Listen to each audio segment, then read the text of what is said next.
It does. Yes, it does. I'll just quick hit. Got you. Can I add one quick hit? Of course. Can I add one quick hit? I'm gonna steal Sneed's thunder. Shout out them girls, man. Oh yeah, Sneed. Shout out them back-to-back state champs, Sneed. Sneed, take the floor, Sneed. Man, Yes. I'm gonna take the floor, Sneed. I'm gonna actually clip this later, and I'm gonna turn it into a video. I'm gonna do this whole thing, and I'm gonna show it to these girls. I'm gonna post it to my school YouTube channel. Very nice. Yes, sir. All right. Yes. So the girls soccer team at my school won state championship last year.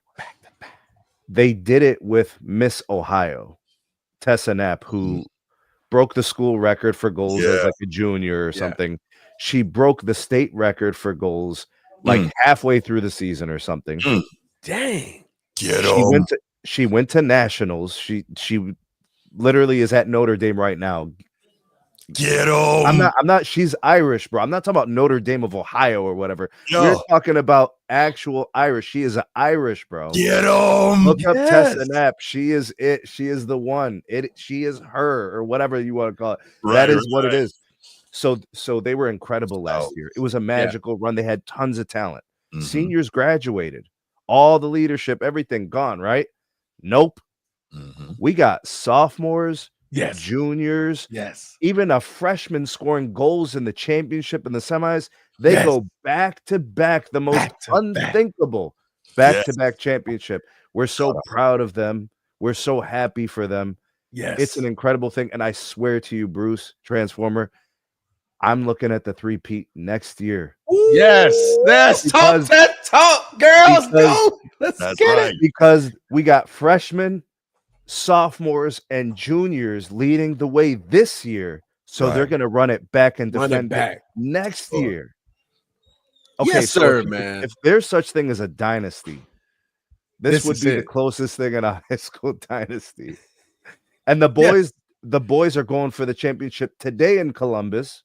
At 4:00, right? At 4:00, they're going to play for the title. We about to be Title Town, dog. If we are blessed with this opportunity, 2 championships in the same 24-hour span, boys and girls. Right. What's the name of that school? Sneed? Shout out to school, man. This is Bay Village High School in Ohio. Bay Village High School. We about to be Title Town, homie. All right. Shout out Bay Village, man. Bring them out. There you go. That's right. So proud of them. And actually, I already told the kids, yo, we're going to have chocolate championship pancakes if we win both titles. I'm going to make like 100 pancakes, bro, with chocolate championships all over it. That's right. Celebrate. Love it. And send some this way too, though. I like pancakes. Protein pancakes for Transformer. Protein pancakes. That's right. Shout out to Bay Village, man. Shout out to you all for a job well done. And let's finish the job today, young fellas. Let's finish the job today. Absolutely. Go ahead. Get them rings and things you sing about. Bring them out. Bring them out. Bring them out. I ain't gonna lie, bro. I was so excited. I'm like, man, when we start this show, bro, first thing, I was like, Sneed gotta be there, man. We want to shout out these girls, man. I woke up proud like I knew the girls. I'm like, look at them girls back-to-back champs, man. I can't wait to get on the show. We're gonna talk about them girls, man. Them back-to-back champs whole up there in Bay Village. The whole experience was amazing. Seeing all the student section, they had you guys know those horns, bro. They got a couple kids got their air horns taken away. It was crazy. Dope, man. Dope. Fantastic. From the Format Podcast to Bay Village, girls, go get it, man. Great job. Back-to-back, complete, triple, three-peat on the way. That's right. Three-peat is on the way, man. Just so you guys know, we are the Bay Village Rockets, so go Rockets, take off. Rockets. It's right to the moon. Off. Outstanding. Love it. Always love to see the kids do their thing, man. Yeah, and I know Coach T would love to see that as well on the Be Ready Sports Podcast. So absolutely, shout out to that. All right, y'all. That's a great way to get it going. Y'all wanna get the main topic started? No, Sneed really did have a quick hit, I believe, but I cut him off. My bad. I wanted that to be his quick hit first. So originally I wanted to do a Cade one, but we made it a topic, so I don't really have anything too special or elaborate. But I did watch the Spurs last night. The first game with De'Aaron Fox back as the starting point guard or back in the fold, back into the lineup. He looked really good. And the team they're going to be dangerous. He facilitates, he distributes, he leads, he scores, he passes. Yeah. He's very dynamic. And once they kind of get acclimated, because remember, the different dynamics when you just insert a guy who's ball dominant. Right. But like, this is going to make Wemby's life a lot easier. Yeah. So this is going to be good. The Spurs are the team to watch in the West in terms of who's up and coming. Like that's like you may like some of the other teams, and I respect it. Anybody who has an opinion on the West, fine. But the Spurs are going to grow point A to point B probably the most in the NBA this season. It's probably either them or you could make an argument for the Bulls, right? How they've started, but they're probably the team to watch in the West. Nice. All right, well let's get to it, y'all. Let's get to it. First topic. This is one that kind of interested me based on what happened in the Thursday night game, and then based on some of the commentary that we have been seeing going since then. And just if you look at what's been going on throughout the course of the NFL season, the Denver Broncos are quietly one of the best teams in football, right, in the NFL. 7 straight wins now, which we know is very hard to do in the NFL, right? Yeah. So they've got that. They've got one of the best defenses in the league. They have their coach, offensive guy. They have their quarterback, or they thought they had their quarterback, maybe not so much. We're not sure. Bo Nix, and we're watching these guys get win after win, but Bo Nix doesn't look so great. The offense often appears to be struggling. So the question now would be, are the Broncos for real? I mean, they believe they have their guy, obviously, at quarterback, but he has regressed a fair amount since last season. And it was funny because coming out of college, the kind of thought on him, the prevailing thought was that he has a high floor and a low ceiling. And last year, I think he did better than a lot of people thought that he was going to do. But now you're kind of seeing him, come back to the mean. And the question now is, can he get the Broncos where they need to be? Is he that guy? And are they for real? So before I go ahead or maybe I should. So let me drop some numbers on that for you with Bo Nix, right? So compared to his 2024 year, Bo Nix's numbers pretty much across the board show regression. His completion rate is down. His yards per attempt are down. His QBR is down. So all these things that were surprising last year are not there this year. I think last year he had 6 interceptions throughout the whole season, which is great. You always want the quarterback to protect the football. He's got 6 interceptions already through 9 games, right? And so you're wondering, okay, is this dude legit or is he not? And we saw him against a bad Raiders team barely get any points on Thursday night, winning 10-7, and he was 16 of 28 for 150 yards, 1 touchdown, 2 picks. Not going to get it done. So, Transformer, I'll start with you, man. Are the Broncos for real? Defensively, yes. Offensively, nah. You look at all these games, right? I've been doing a deeper dive, and this is where some of what Steve and Eddie say. Look at your schedule. Look at who you're playing, right? You go back and you look at this schedule. Name me, other than Philly, who's been impressive in this 7-game win streak. Let's see.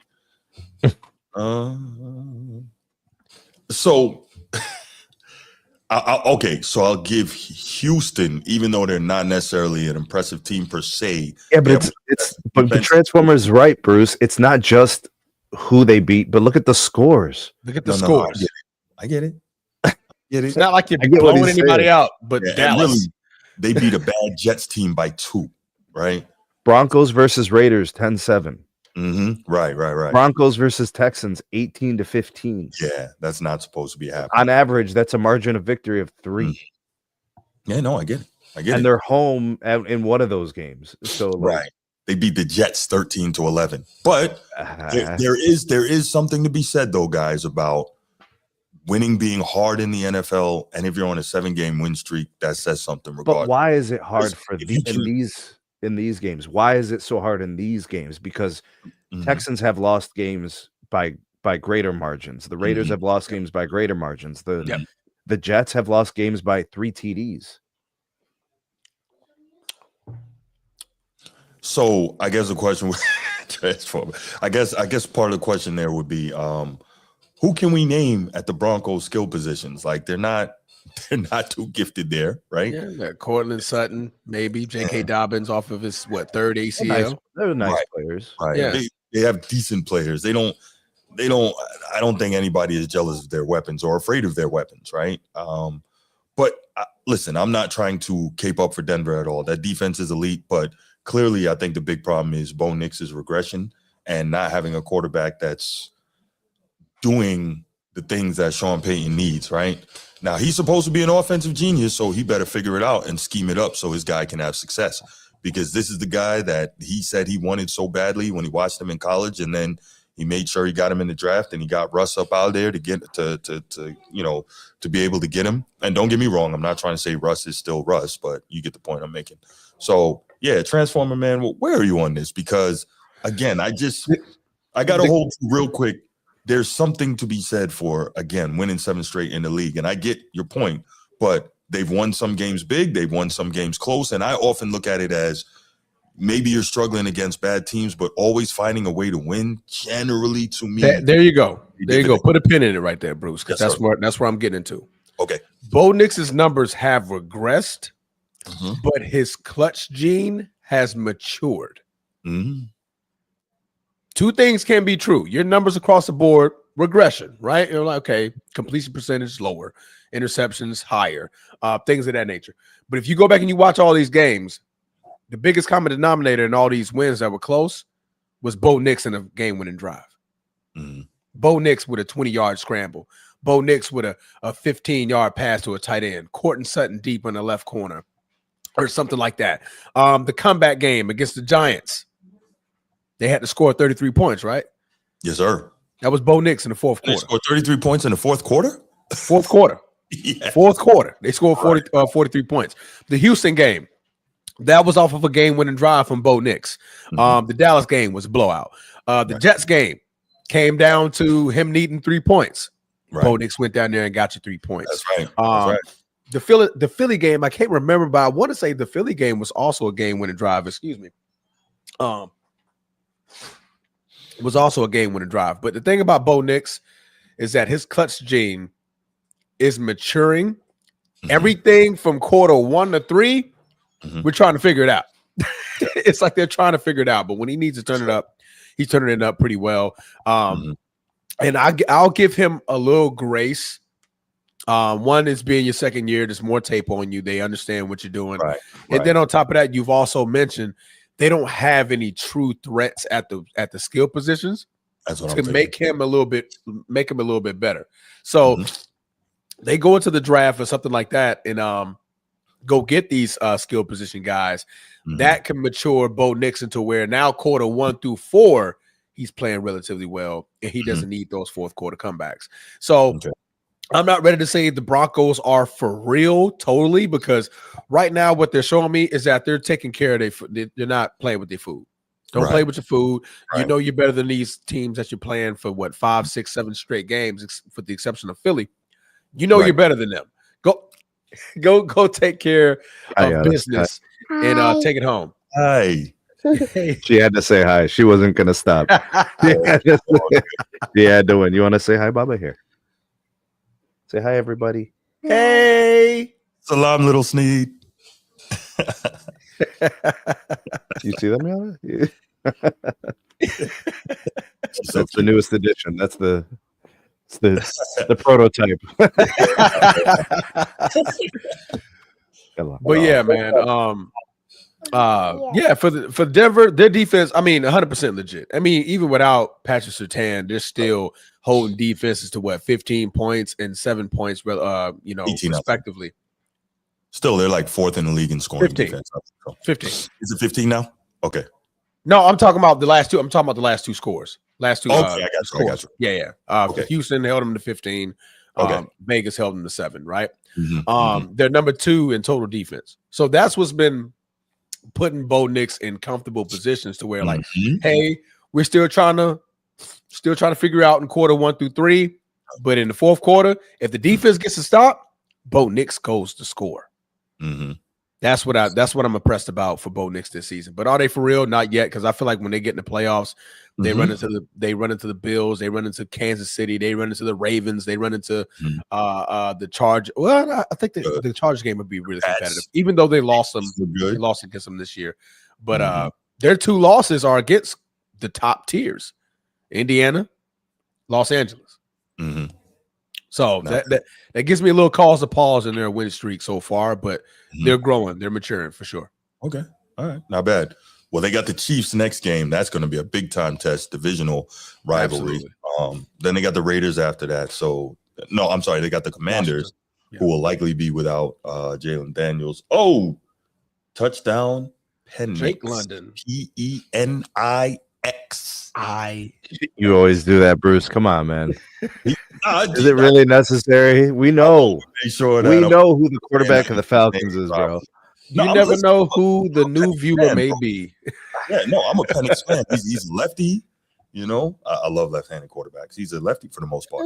He's never a left-handed quarterback, bro. Man, what's up with that, man? Yo, hey, look, some of the best players in sports history were lefties. You know, how many righties and how many lefties? I mean, obviously we're the minority, but I'm just saying. Bill Russell was left-handed. He's the greatest winner of all time. Barely. Just saying. Bye. All right, thank y'all for tuning into the Format Podcast. Yeah, he brought up the subject. Had to do that. I didn't make it that way. That boy went into the history books. Hey, look, man. Here's the thing about Denver. Yes, we're talking about a team that really aggressively gets at the quarterback and forces a lot of very difficult situations for the other team. They lead the league in sacks at 46. I think over the last years, yeah. So they're consistently getting pressure on the quarterback, which means that they're getting 3 and outs, they're getting stops. In terms of total yards allowed, they're second. So that means they're probably putting their offense in a good position to get the ball on the right side of the field, right, with decent field position, and passing yards allowed, they're 5th. So all these different metrics, points allowed, you just go, they're top 5 in everything. Yeah. So red zone defense first. Third down defense first. Yeah. Jesus Christ. My point is you have an elite defense that keeps getting you the ball and you're barely scoring points.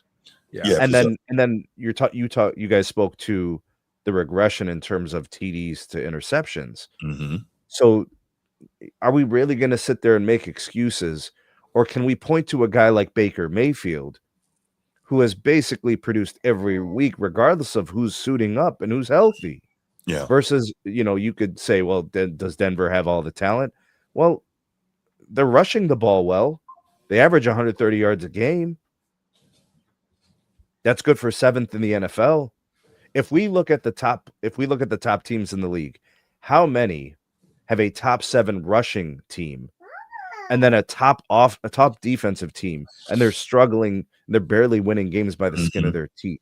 Right. I think Bo Nix is underachieving based on what he has. The Broncos, they can't beat the really good teams, which tells me like what Transformer was talking about. So when their schedule starts to toughen up here at the back half of the year and they start losing games, are we still going to think they're really the elite? No, but I think that they have built up enough of a good record going into this, tougher stretch to finish it out. Chiefs, you going to trust them, Bruce? Packers, Jags, Chiefs, Chargers. Bruce, are you going to trust them? No. Are you going to pick them in games against the better teams? No. In the AFC? No. Okay, because there's 4 teams we could clearly say are better in the AFC alone. And they're about to play 2 of them. Yeah. And look, if they soundly beat them, we can have that conversation. Right. But I've got an offense that's strength is predicated on the run game that theoretically should be making Bo Nix better. Guys should be more open. They can't, if they're stacking the box and the play action's working and you could take shots down the field, and you got a couple of decent weapons. I mean, what else does he need? Not every quarterback has this afforded to them. Yeah. Yeah. Great point. Great point. Trust me, I would love it. I mean, even though our defense is pretty good, but I would. Defense is pretty good, but it ain't Denver's. Yeah, it ain't Denver. I would definitely take Denver's defense. How many defenses would you take over Denver's? I mean, not one. I'd say Cleveland's a decent defense, but Denver's is probably still a little bit better holistically. Yeah. You know, I mean, I think they're the better defense. Every position they check the box. Yeah. It's like the boxes are checked at every freaking position on the defense. And it's hard to score on defense. That's the only thing the defense can't really do consistently is score. All right, real quick. Let me respond to Logan here. Logan, first, salam, brother. Good to see you here. I appreciate you, man. I'm not going to answer your question directly right now because we still got another NFL topic after this before we get to some NBA stuff. Before we do the Cade Cunningham piece, we'll just try to respond to that as quickly as we can, although we know that could be an age-old debate, but that is a fantastic question. So we'll do our best to get to that and to keep it brief, all right? That's why I started, so we can come back to it. All right. Let's go ahead and, does anybody else have anything to add before we open up the phone lines for this? No. All right, let's do it. 904-219-8264, 904-219-8264. We'd love to hear your thoughts about the Denver Broncos. Are they for real or are they not? I think Bo Nix do better. Facts. Absolutely. Bo Nix do like better. 10% better, 15% better. Yeah. Right. Cut down the picks a little bit. Be more accurate down the field when you take your shots. You know, I don't know. It's just you're afforded quite a bit. You do better. Yeah. And your team clearly believes in you, and Sean Payton clearly believes in you. He wanted you out of college. He went and got you, and everything is made around you. So absolutely do better. But at the same time, let's see what the organization does for him. So yeah, where are you guys on this Broncos and Bo Nix thing? Broncos, are they for real? Is Bo Nix the guy? Is Sean Payton kind of past his time as an elite NFL head coach? That's the question. Because I was talking to my other homeboy about this, and what people keep conveniently leaving out is that when Sean Payton was coaching New Orleans after they won the chip, didn't they have like 3 or 5 straight like bad seasons with horrible, historically bad defenses and 500 or less winning records? Like that was terrible. Correct. Morning, G. What's going on, brother? Yeah, so like the Sean Payton love is very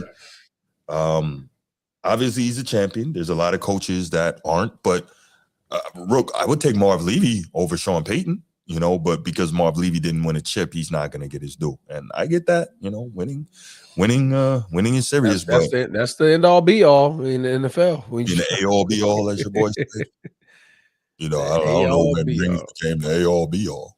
A all be all. A all be all. Wait, what happened? Why are you laughing so hard? The A all be all. Oh. Grow up, Bruce. But what? I didn't say it. He said the A all be all. I didn't say it. Who says that? I've never heard that before. And I've been around on this earth for a little bit. You never heard A all be all? A all be all? No, it's the end all be all. It's the A all be all. It's not the A all be all. I never heard that. The A all be all, man. Oh, pause, Michael. Pause. I'm not sticking anything to that guy. Pause. We're not doing that. All right, let's go ahead. We didn't get any call. Bro, I left and it was a pause. I came back and it was a pause. It's just crazy. That is funny. That is crazy.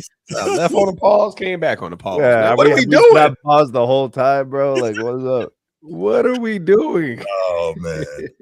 Flag on the play. Pause interference. 15 yards. Automatic first down. Automatic first down. That's a personal conduct penalty. Right. Oh my gosh. All right, y'all. Let's go ahead and take it to the next topic. Guess no one cares about the Broncos and whether they're real or not, but that's okay.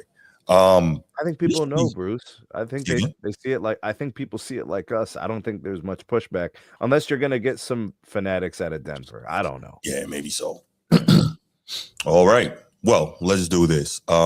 This is interesting. Shout out Transformer on this, man, because I wouldn't have come up with this, and I think this is a great topic. So, Transformer, take it away, man. Okay, so we are in the middle of the NFL season. So, of course, there's enough of a sample size for us to have a good guesstimation. Not a certainty. You know, we still have the right to change our opinions when we're found with more information and updated stats and updated games.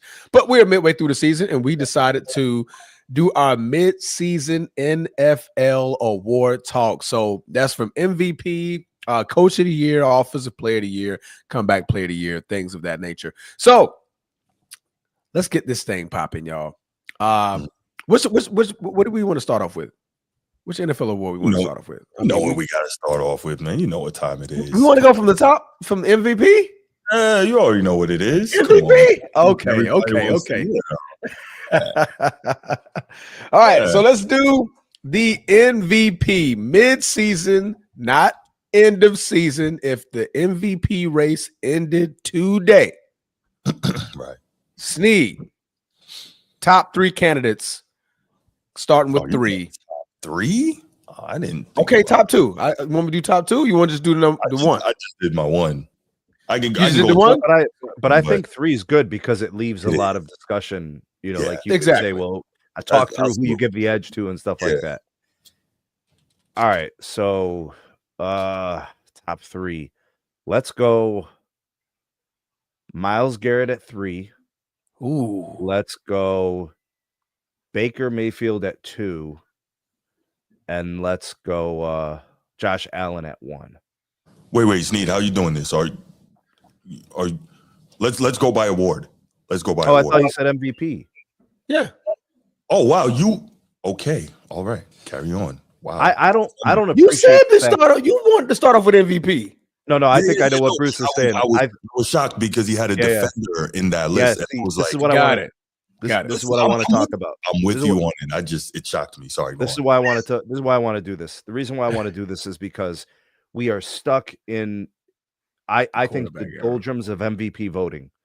There's like a media thing that you can only vote for a quarterback. We have to break this.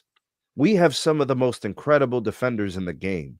They've taken everything that the defender's allowed to do and taken it away. Defense is getting harder and harder, and these guys are still getting to the quarterback, and they're still sacking the. So guys like him and what's his name, TJ Watt, and like these edge rushers, it's not easy to not get kicked out of a game or get penalized 7 times for roughing the quarterback. This guy, just count how many multiple sacks games he has. Look at his ability to stop the run. Look at his ability to anchor a defense that's always on the field. Right. And somehow has his team in a position to still have a chance to win, even though the offense is inept. But I think there comes a point where we have to admit to ourselves, if we're not putting a generational player like Myles Garrett, who's doing unreal things, he can't even get a sniff for an MVP vote, is crazy to me. So I'm making it a thing. We need to start voting defenders again. I'm good with that. Changing the outlook on a game, bro. Yeah. Like, I love it. How many guys are keeping coaches up at night? Yeah. Like, it's just a handful of guys. Right. Whether it's a defensive coordinator thinking about the quarterback or a receiver, right? Myles Garrett gives offensive coordinators nightmares. The head coach nightmares because they know they can't stop him. Bro, I'm sorry, but if 90% of the game you're getting double or triple teamed, you deserve MVP considerations. I'll just leave it at that, bro. The only pushback I'll give you, I'm with you 99%. The only pushback I'll give you is that the team is bad, and it's impossible to get an MVP. So what? A bad team. That's all. So what? Well, because the premise is that if somebody is good enough to be an MVP, they should be lifting their team. Where do you rank the Browns defense in the National Football League? Top 3. So why are we questioning this? I'm telling you what. If he was a quarterback and it was a top 3 offense, you would be putting him in the MVP. That's very true.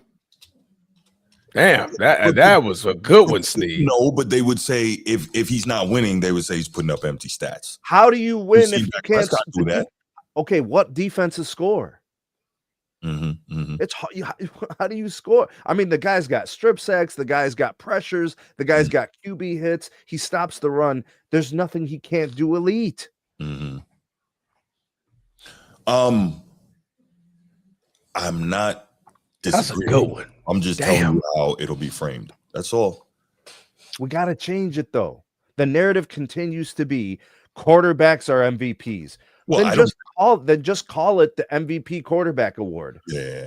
Because that's so with you. Sneed, you've been around long enough to know that I've been pushing against that for But I saw a time where running backs won MVP, quarterbacks weren't the only ones winning it. Wide receiver could win an MVP. LT won an MVP, didn't he? He's the last defender to do it. Is Myles Garrett not LTE like in terms of what he does productively as a player? LTE? Yeah. I mean LT. Hey, he got the mobile tech hat came on. Bro, when I used to watch LT play, I saw fear in the people that were trying to block him. I see the same thing that happens against Cleveland when Myles Garrett lines up. They got triple 2-3 blocks at it. They got the lineman, they got a chip from the tight end and a running back. Yeah. But that's not good enough for an MVP, and they'll still get 6 sacks in that game or 3 sacks and 6 tackles for losses. I'm not disagreeing. I'm just telling you what it's. Nobody wants to admit it, Bruce. Nobody wants to admit it. He's probably the most dominant player in the NFL today at any position. Yeah. I'm good with that. It's him and then Chris Jones, but that's a different thing. But anyway, okay. And Chris Jones is good. Man. I love this energy. Right. I love this energy. Sneed, I knew I called on the right person to go first. Right. I said Sneed. I'm like, Sneed is going to throw a player in there. And I'm like, muddy up the works, baby. Muddy up the works. Bro, I don't want to hear 3 quarterbacks on your list. I don't want it. I don't want it. I'm ready to give it to a wide receiver too. They could also get the award. Let's just pick the best. Bro, they should literally just look at it from the respect of this guy has such gravity to the game. Yeah. That's the MVP, most valuable, bringing value. Who brings more value to the game than the guy who can't be stopped? Well, I look at it this way, and this is me. I'm sure I got some bias here. Ray Lewis couldn't get an MVP. So what defender going to get it? That's my thought. Because that dude Myles Garrett would be the one. And that was criminal because he went straight into the Hall of Fame. Yeah, because he literally anchored one of the best defenses to ever step field on the NFL. It's criminal. Yeah, for sure. Yeah, I'm with you. Myles Garrett has the third, 6, 12, 15, 18, 24. He's top 24 in odds for winning the MVP. Okay. Top 24. Top 24. So there's 23 guys ahead of him. Absolutely, Sneed. Man, fuck out of here, man. That's enough. Defender. There's no 23 players ahead of him. Like that's it. And by the way, guys, feel free to put your thoughts on these on who you think should be winning these awards into the chat. We'd love to hear from you guys too. So make sure you put that. Absolutely. G says Myles Garrett should have went somewhere else. I guess, but when they throw that money at you, man, and football is not like basketball. That money isn't guaranteed. It's real hard to turn it down. On that money. Yeah, man. But they throw that money at you. It's tough. It's tough. Okay, that was good, Sneed. Wow. Like, ooh, money. All right. Ooh. We're gonna tell the truth here on the Format Podcast. We ain't gonna sit here and lie. Okay. Talk to him, Sneed. Am I next? Yes. Okay, here we go. All right. I'm gonna go Jonathan Taylor, my guy. Jonathan Taylor, leading the league in rushing, leading the league in total touchdowns. The engine that makes one of the best teams in the league go, the Indianapolis Colts. As you can see last week in the game against the Steelers, if you can control him, you can beat the Colts. He is that engine. What do we say? Run the ball, stop the run, and he is the run the ball part. All right, Jonathan Taylor, that's one for me. Obviously, number 2 for me, Baker, touchdown maker.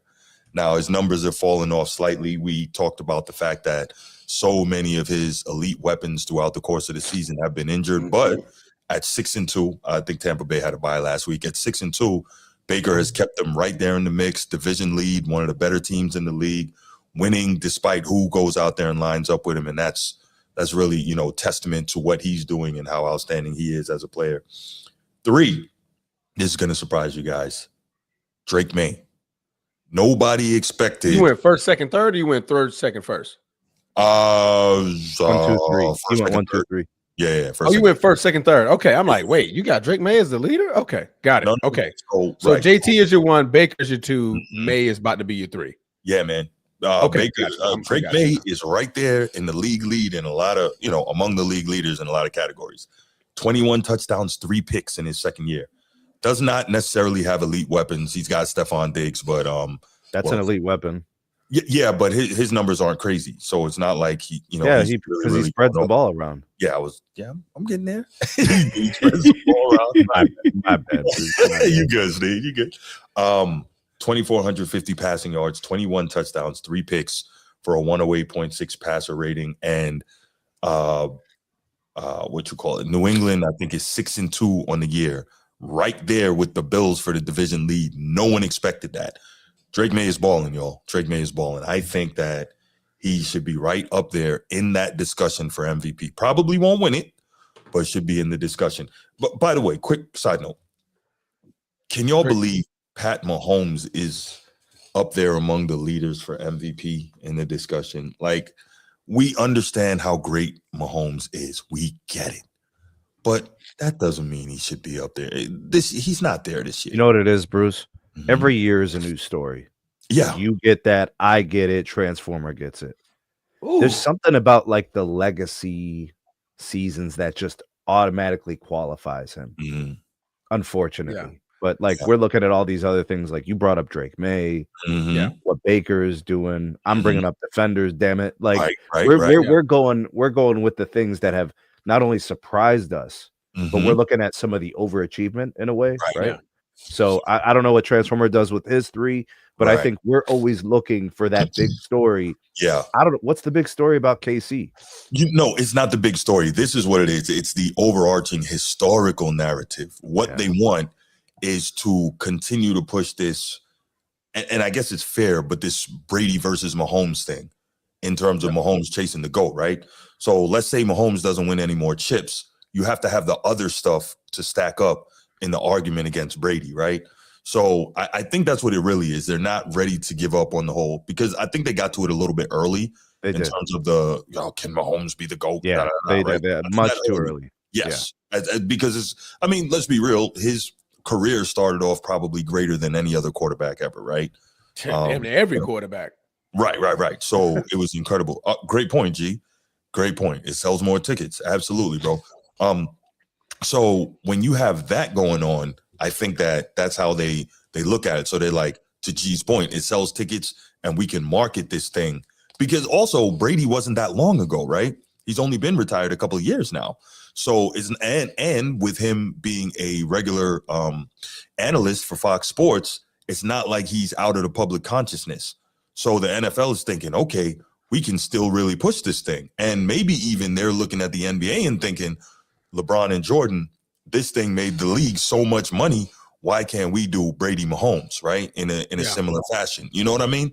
I don't know if maybe I'm off on that one, but I'm thinking that kind of might be the NFL's thinking. But the Chiefs are 5-4. Yeah. And I mean, what's Mahomes' rankings as a quarterback? I mean, there's other guys being more productive, at least from the numbers. Mm-hmm.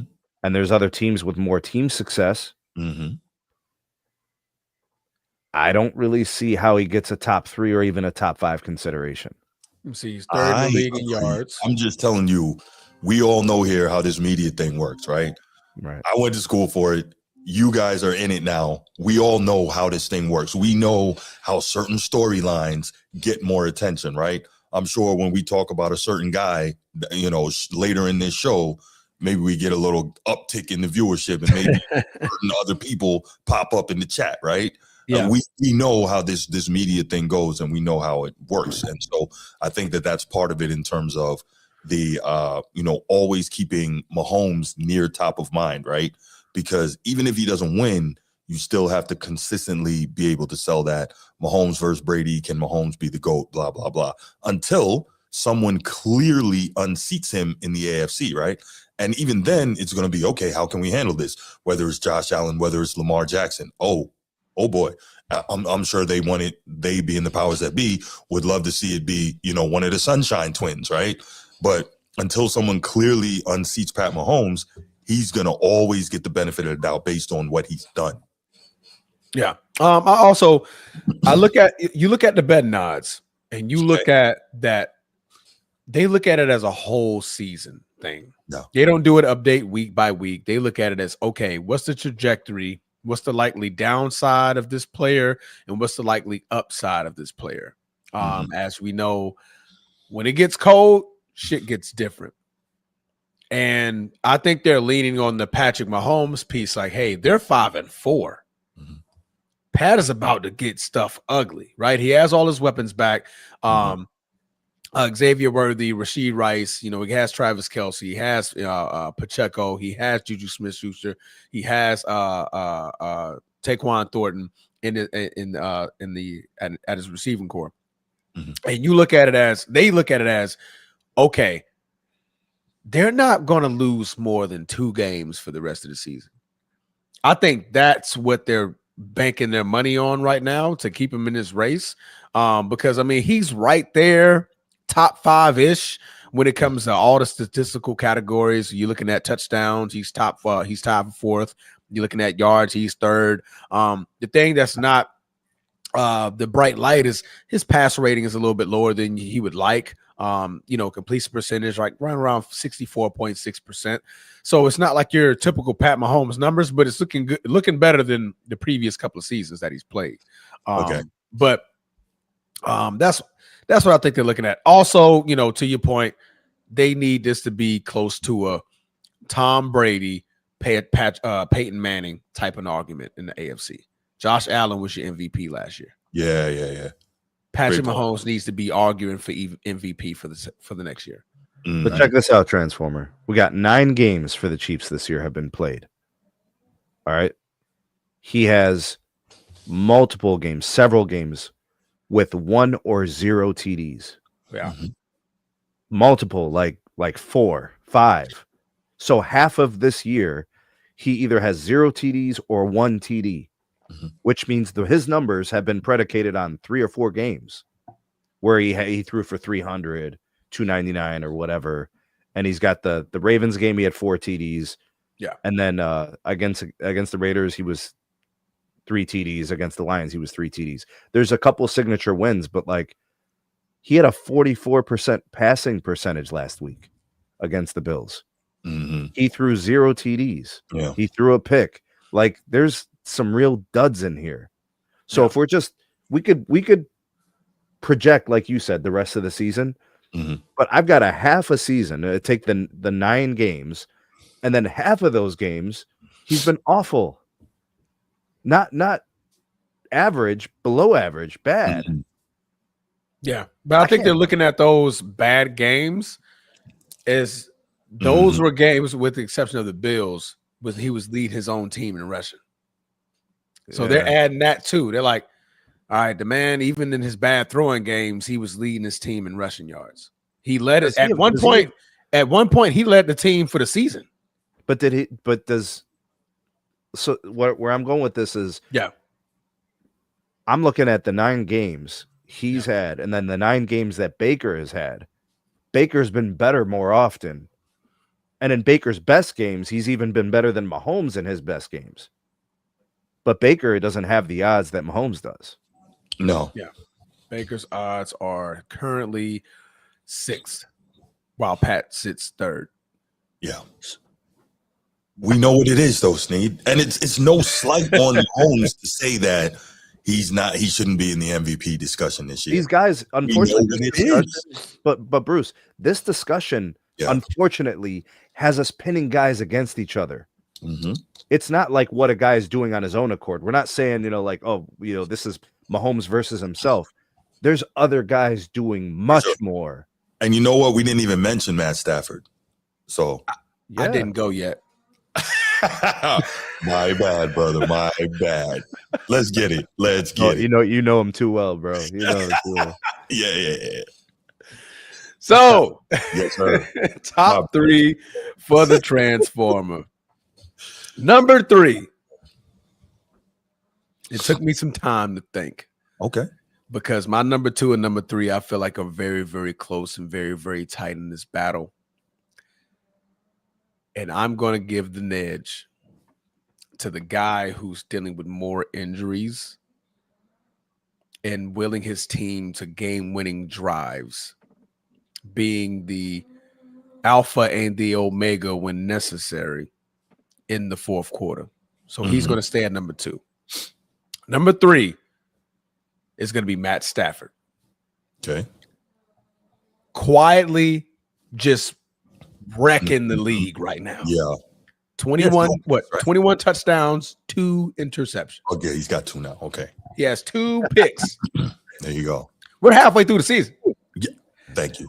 Last player to make some stuff like that happen was Aaron Bleeping Rodgers. You're right. 45 touchdowns and I believe 5 interceptions. Well, okay. The last player to make something like that happen was L-Jack. 41 touchdowns, 4 picks. Last player to do something like this was Aaron Rodgers. 45 touchdowns, 5 interceptions. By the way, accurate as hell. Do your thing, and I'm not going. Yeah. Okay. Like that. Is Stafford like Lamar or more like Aaron? I think he's more like Aaron. More like Aaron. Than Lamar. Okay. So I'm right in my comparison. Thank you. All right. Comparison. I say, you want to throw a Raven in there. Bravo, Lamar Jackson. Yay, Lamar. Yeah. But he's not nowhere near Lamar Jackson. 40 yards, 40 touchdowns or more, and less than 5 interceptions. Lamar Jackson. Oh, wow. They changed the number to less than 5.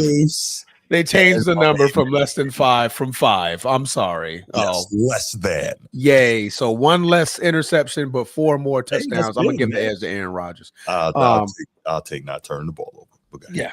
Okay. I mean, 1 touchdown. 1 interception. I'm not going to poo-poo it. But anyway, that's besides the point. Yes, Matt Stafford, like I said, quietly destroying the league. Granted, he has 2 of the best receivers. In the NFL, he has Kyron and Siren to take the ball away from him to turn around and hand it off to. Blake Corum is a unsung hero in that backfield as well. He's backing up Kyron and Siren. That offense is clicking. And when you're in the red zone, he knows how to find 17. He knows where to put the ball. Like, hey, we're in the red zone. I know where I'm going with this ball. Right.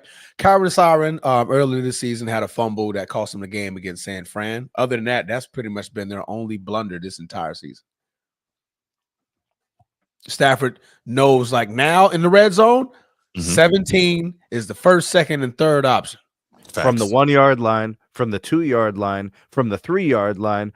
They don't have to run the ball to punch. They don't have to run the ball. They don't have to run the ball.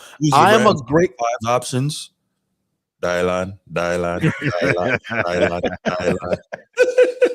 It doesn't matter where we're at in the red zone. It's a good pick, Transformer. Good pick. Yeah. Pick. So that's Matt Stafford, number 3. Number 2. We're all sitting at Baker at 2. Patty cake. Baker's man. Right. Throw me a touchdown as fast as you can. Hey.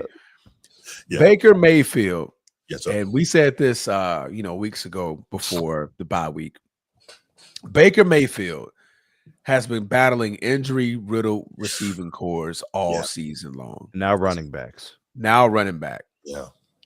And when it matters the most, when the lights get brightest, with the exception of the Lions game, every quarterback, every MVP had a bad game this year. Yeah. So if you're going to be in the chat like, oh, well, what happened against the Lions? Every player has had a bad game this year or multiple. Not saying he's perfect. I'm saying from the large sample size, he's been magnificent. You can't stop him. He has that that clutch gene, and the only player I refer close to that is right now, like I said, Bo Nix. He's getting better in that fourth quarter. I can run it, I can throw it, I can make great decisions. I can go down and get us this game-winning drive, whether it's a field goal, whether it's a touchdown. Baker and Bo Nix have arguably been the top 2 quarterbacks that I can think of off the top of my head, who in the fourth quarter is really getting it done and really willing their teams to win. So and Baker will be tested today, so this is a good opportunity for him to prove it or not prove it. Absolutely. So Baker is my second string, player on the list. Not mad at that. Number one. Sneed. The conversation of the MVP is so far up the quarterback's ass. I don't even know how to follow that up. It's just so far up the quarterback's ass that it's ridiculous. But the MVP should be most valuable player, not most valuable quarterback, not most statistically better quarterback, not most throwing touchdown quarterback, it's all quarterback. It's all quarterback. The top odds for MVP, there's 1, 2, 3, 4, 5, 6, 7, 8, 9, 10, 11. 11 players, 11 quarterbacks that's ahead of my number one pick. And that is Jonathan Taylor. Yes, sir. That is Jonathan bleeping Taylor. Yes, sir. Without him, Indiana's not looking like this. And we saw when you take Jonathan Taylor away, what Danny Dimes comes out to play. Right. We saw Danny Dimes when I can't do nothing. Cool. He's Danny Pennies, bro. He's Danny's nickels and pennies. So Jonathan Taylor is just wrecking havoc on the ground this year, really playing very, very great ball. What's going on? Be Ready Sports Podcast. Coach T. I was about to get ready to call him Be Ready. Coach Be Ready. But also I'm trying to always think to call him Laker Nation. Like it takes real effort not to. It really does. Laker Nation was so easy. Right? That's what he's always so easy. It was so easy. But on the odds list for the NFL betting odds, they have Josh Allen, Drake May, Patrick Mahomes, Matt Stafford, Sam Darnold, Baker, Justin Herbert, Jalen Hurts, Jordan Love, Lamar Jackson, Jared Goff, all ahead of Jonathan Taylor. Let's do this, Transformer. Let's take your Jonathan Taylor pick. Let's put him up against the top 10 betting odds players between the three of us. Who we'd rather have, Jonathan Taylor or that guy. So who are they? I just named them. Yeah, name him again real quick. Oh, name again? Yeah, all right, Josh Allen. Josh Allen. I'll take Taylor for now. Ooh. Drake May. I'll take Taylor. Patrick Mahomes. I'll take Taylor. Matt Stafford. That's a good one. I like that one. That's a good one. But I'm not even thinking about position. Oh, wait. We're talking about performance. I'm just talking about performance. Just how they're playing. How they're playing. Just how they're playing. So okay. Okay, Stafford is the first one I'll take over Jonathan Taylor. Then. Okay, that's fair. Right, I like that one. I'll take that one. Okay. Sam Darnold.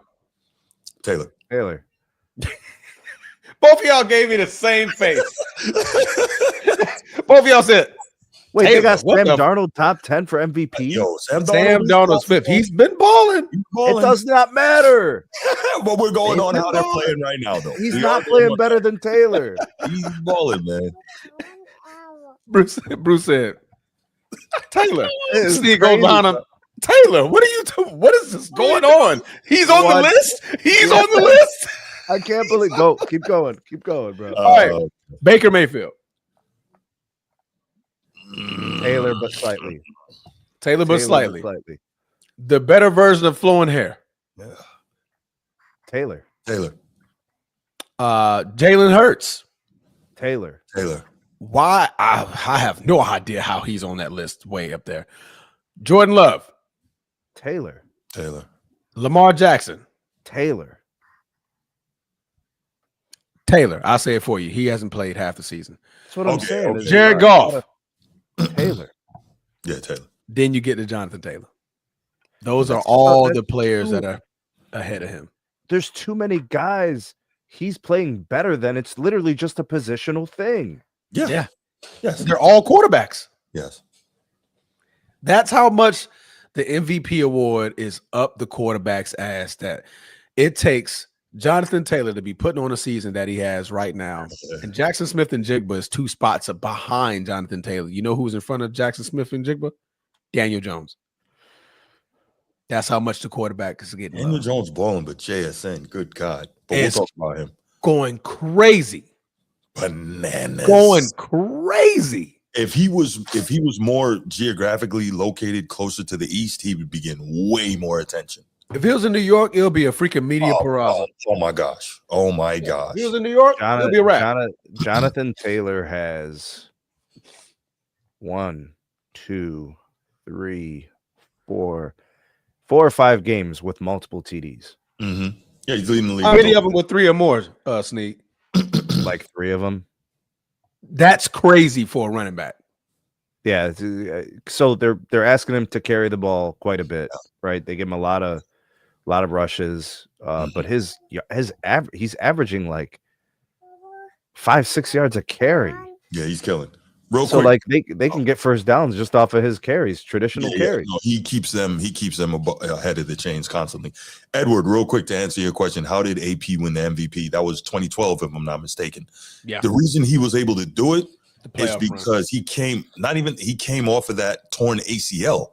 Remember, that was his first year back. He ran for what, like 1,700 yards or something? No, he almost broke the record. He ran for 2,095, I believe. Rushing yards was 2,000? The record, bro. AP was destroying the league. Yes, I mean, I remember the season, but like my memory was like maybe 2,000 all purpose. But no, he rushed for like 2,095. I remember like 90-yard runs and stuff. Even and that was off of the ACL.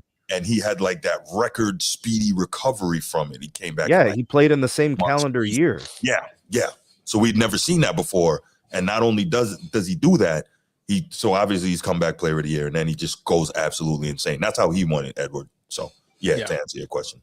And the narrative of the playoff, because they needed him to just go crazy at the end of the season, and that's how they ended up making the playoffs. I think he had like 200 yards, something like that. Yeah, completely insane. He went crazy. Yeah. Okay, so that's good. All right, let's go to next coach of the year. Top 3 coach of the year. This is good. That's gonna be easy. I already got mine. Oh, I got mine as well. I didn't even have to think, but I'll name a couple honorable mentions. Okay. Yeah. Go ahead, Sneak. All right, we're gonna go. I got to, man. San Francisco. Why is his name escaping me now? Kyle Shanahan. Kyle Shanahan's my honorable mention. I think that's good. He's been thrown a whole slew of issues. I mean, losing his best players essentially, even in free agency, right? Guys getting moved. C-Mac was missing games. The quarterback position, like, it hasn't skipped a step. So they've been still really good. So they've overachieved. So I want to give him mention, but I think I think you got to give it to why did I just forget who I wanted to pick there? Mike Vrabel for the New England Patriots. Mike Vrabel. I think it's an easy one. It's him or Shanahan, but I'm going to go Vrabel because at least with Shanahan you could say he's a Super Bowl coach, right? He got to the Super Bowl before. Yeah. Right? So yeah, I'm going to go with Vrabel. We're just picking one. We're just picking one, right? It's okay to pick one. Well, I just did the 2. Should I have a third? No. I mean, top 2 is good because I mean it's not many coaches. It's like 1 per team. Yeah. I kind of like what Tomlin has done. Respect to him. Like trying to. They're 5-3. They're winning the division. Maybe it's because the Ravens haven't been great, but I mean, he deserves some credit. To that, and maybe Sean Payton deserves a little credit too, because I think some people kind of thought the ship had sailed on him, and they're still pretty good. They're 8-2. Right? They're doing something good. Absolutely. All right. Easy for me. I think oh man, what just happened? I just blinked twice. And again, Daniel Jones. There goes Danny Dimes, fumbling the ball, not putting it in the MVP's hands. Put it in the MVP's hands. Bruce. That's what you get. That's what you get. Yes, sir. Green 18 said hut. Turn around, sir. Turn around. Special delivery. Turn around. Special delivery. I don't care where we're at on the field. It could be 4th and 10. Hey, just turn around. You never know what this man may break out and do. Turn around. Right. I just need to turn around. More than every now and then. How about every damn time? Every time. All right. Top two. I agree with you, Mike Vrabel. I do like what Mike Vrabel has been doing with with the nobody expected that. Nobody expected this, but also nobody expected Sean Steichen. That's the one. That's the one. Nobody expected the Colts to be playing like this. Nobody expected it to be number one. Nobody expected the Colts to play like this because nobody respected Anthony Richardson and Daniel Jones. like Daniel Jones came in to be in a quarterback competition with Anthony bleeping Richardson, who has yet to complete a season of over 45% completion percentage. Sheesh. That was my competition. Say less. I've done better in New York. Right. You giving me Jonathan Taylor? I knew what to do with Saquon Barkley that I didn't do enough. All I have to do is turn around and hand the ball off. I'm not going to run nobody over. I'm not going to get hurt. But yeah, man, Sean Steichen, man, he has the Colts looking good this year. I'm curious to see how they're going to end this game as well within middle of the third quarter. And Atlanta just got a turnover on them. But I mean, I'll tell you what, too. Danny Dimes. If the Colts lose this game, is the book suddenly going to be out on the Colts? Because remember, we said it after last week, with what the Steelers did to them. Is there going to be concern now about, being the league being a copycat league? Obviously, you don't have the same exact defensive personnel as the Steelers, but is the book going to be out and saying, okay, this is what the Steelers did to slow them down. Can we employ similar tactics to be able to beat them? Because you don't want to go into a skid in the NFL. It's hard to get out because, these teams are so good. And the way you do that is by telling Daniel Jones, stop holding the damn ball. Yeah. You're turning the ball over. Yeah. Fumbles, interceptions, fumbles, intercept. Like that really hurts their chance to win. You know how they win, Transformer. They run the ball effectively. They possess it. They run out the clock. They're giving their defense a break. It's all those good things. For sure. Everybody on their couch in America sees it. Right. Like, since why do I need the ball in Daniel Jones's hands when I got a 28 right there, and I just need to turn around? Take it. What are you doing? Take it. What do you say, Transformer? 19 passing attempts a game, max? Oh yeah, absolutely. You throw when absolutely necessary. Yeah. So if once they get to 20, I'm like, yo, bro. All right. You're only throwing it on 3rd and 9 or longer, bro. That's it. Long third downs. If it's anything shorter than 3rd and 4, Jonathan Taylor. But anything 3rd and 5, okay. All right. Play action. You take those two chances with Jonathan Taylor. Absolutely. 2 downs to get 5 yards. The guy averages 6. Chances are you're gonna get it. Sauce Gardner almost had his first interception as an Indianapolis Colt. Yeah, he broke on that and just dropped it. Yeah, he dropped it. He knows it too. That's why he's running around like that. I mean, it hit him in the chin or something. Like, what is it? You just use your hands, bro. Boom. Oh, in your hands. Come on. Bro, by the way, if he keeps his footing, hit him in the chest. That's a pick 6. They're at midfield. It hit him in the chest. It literally bounced like this. This is why he's a corner, because he's trying to catch the ball with his body. Yeah, catch it with your hands. If you watch the replay, if you can get like the look on his eyes, they were probably huge. Yeah. He's probably like, "Oh, I'm about to get." It's like first game and a pick. Like, oh man, that was a great play on the ball. Great play on the ball. But that's why he plays corner, not receiver. Okay, I just saw it. Damn. Man, Fubo TV slow. Anyway, Bruce, my bad. Yes. You go ahead with your coach.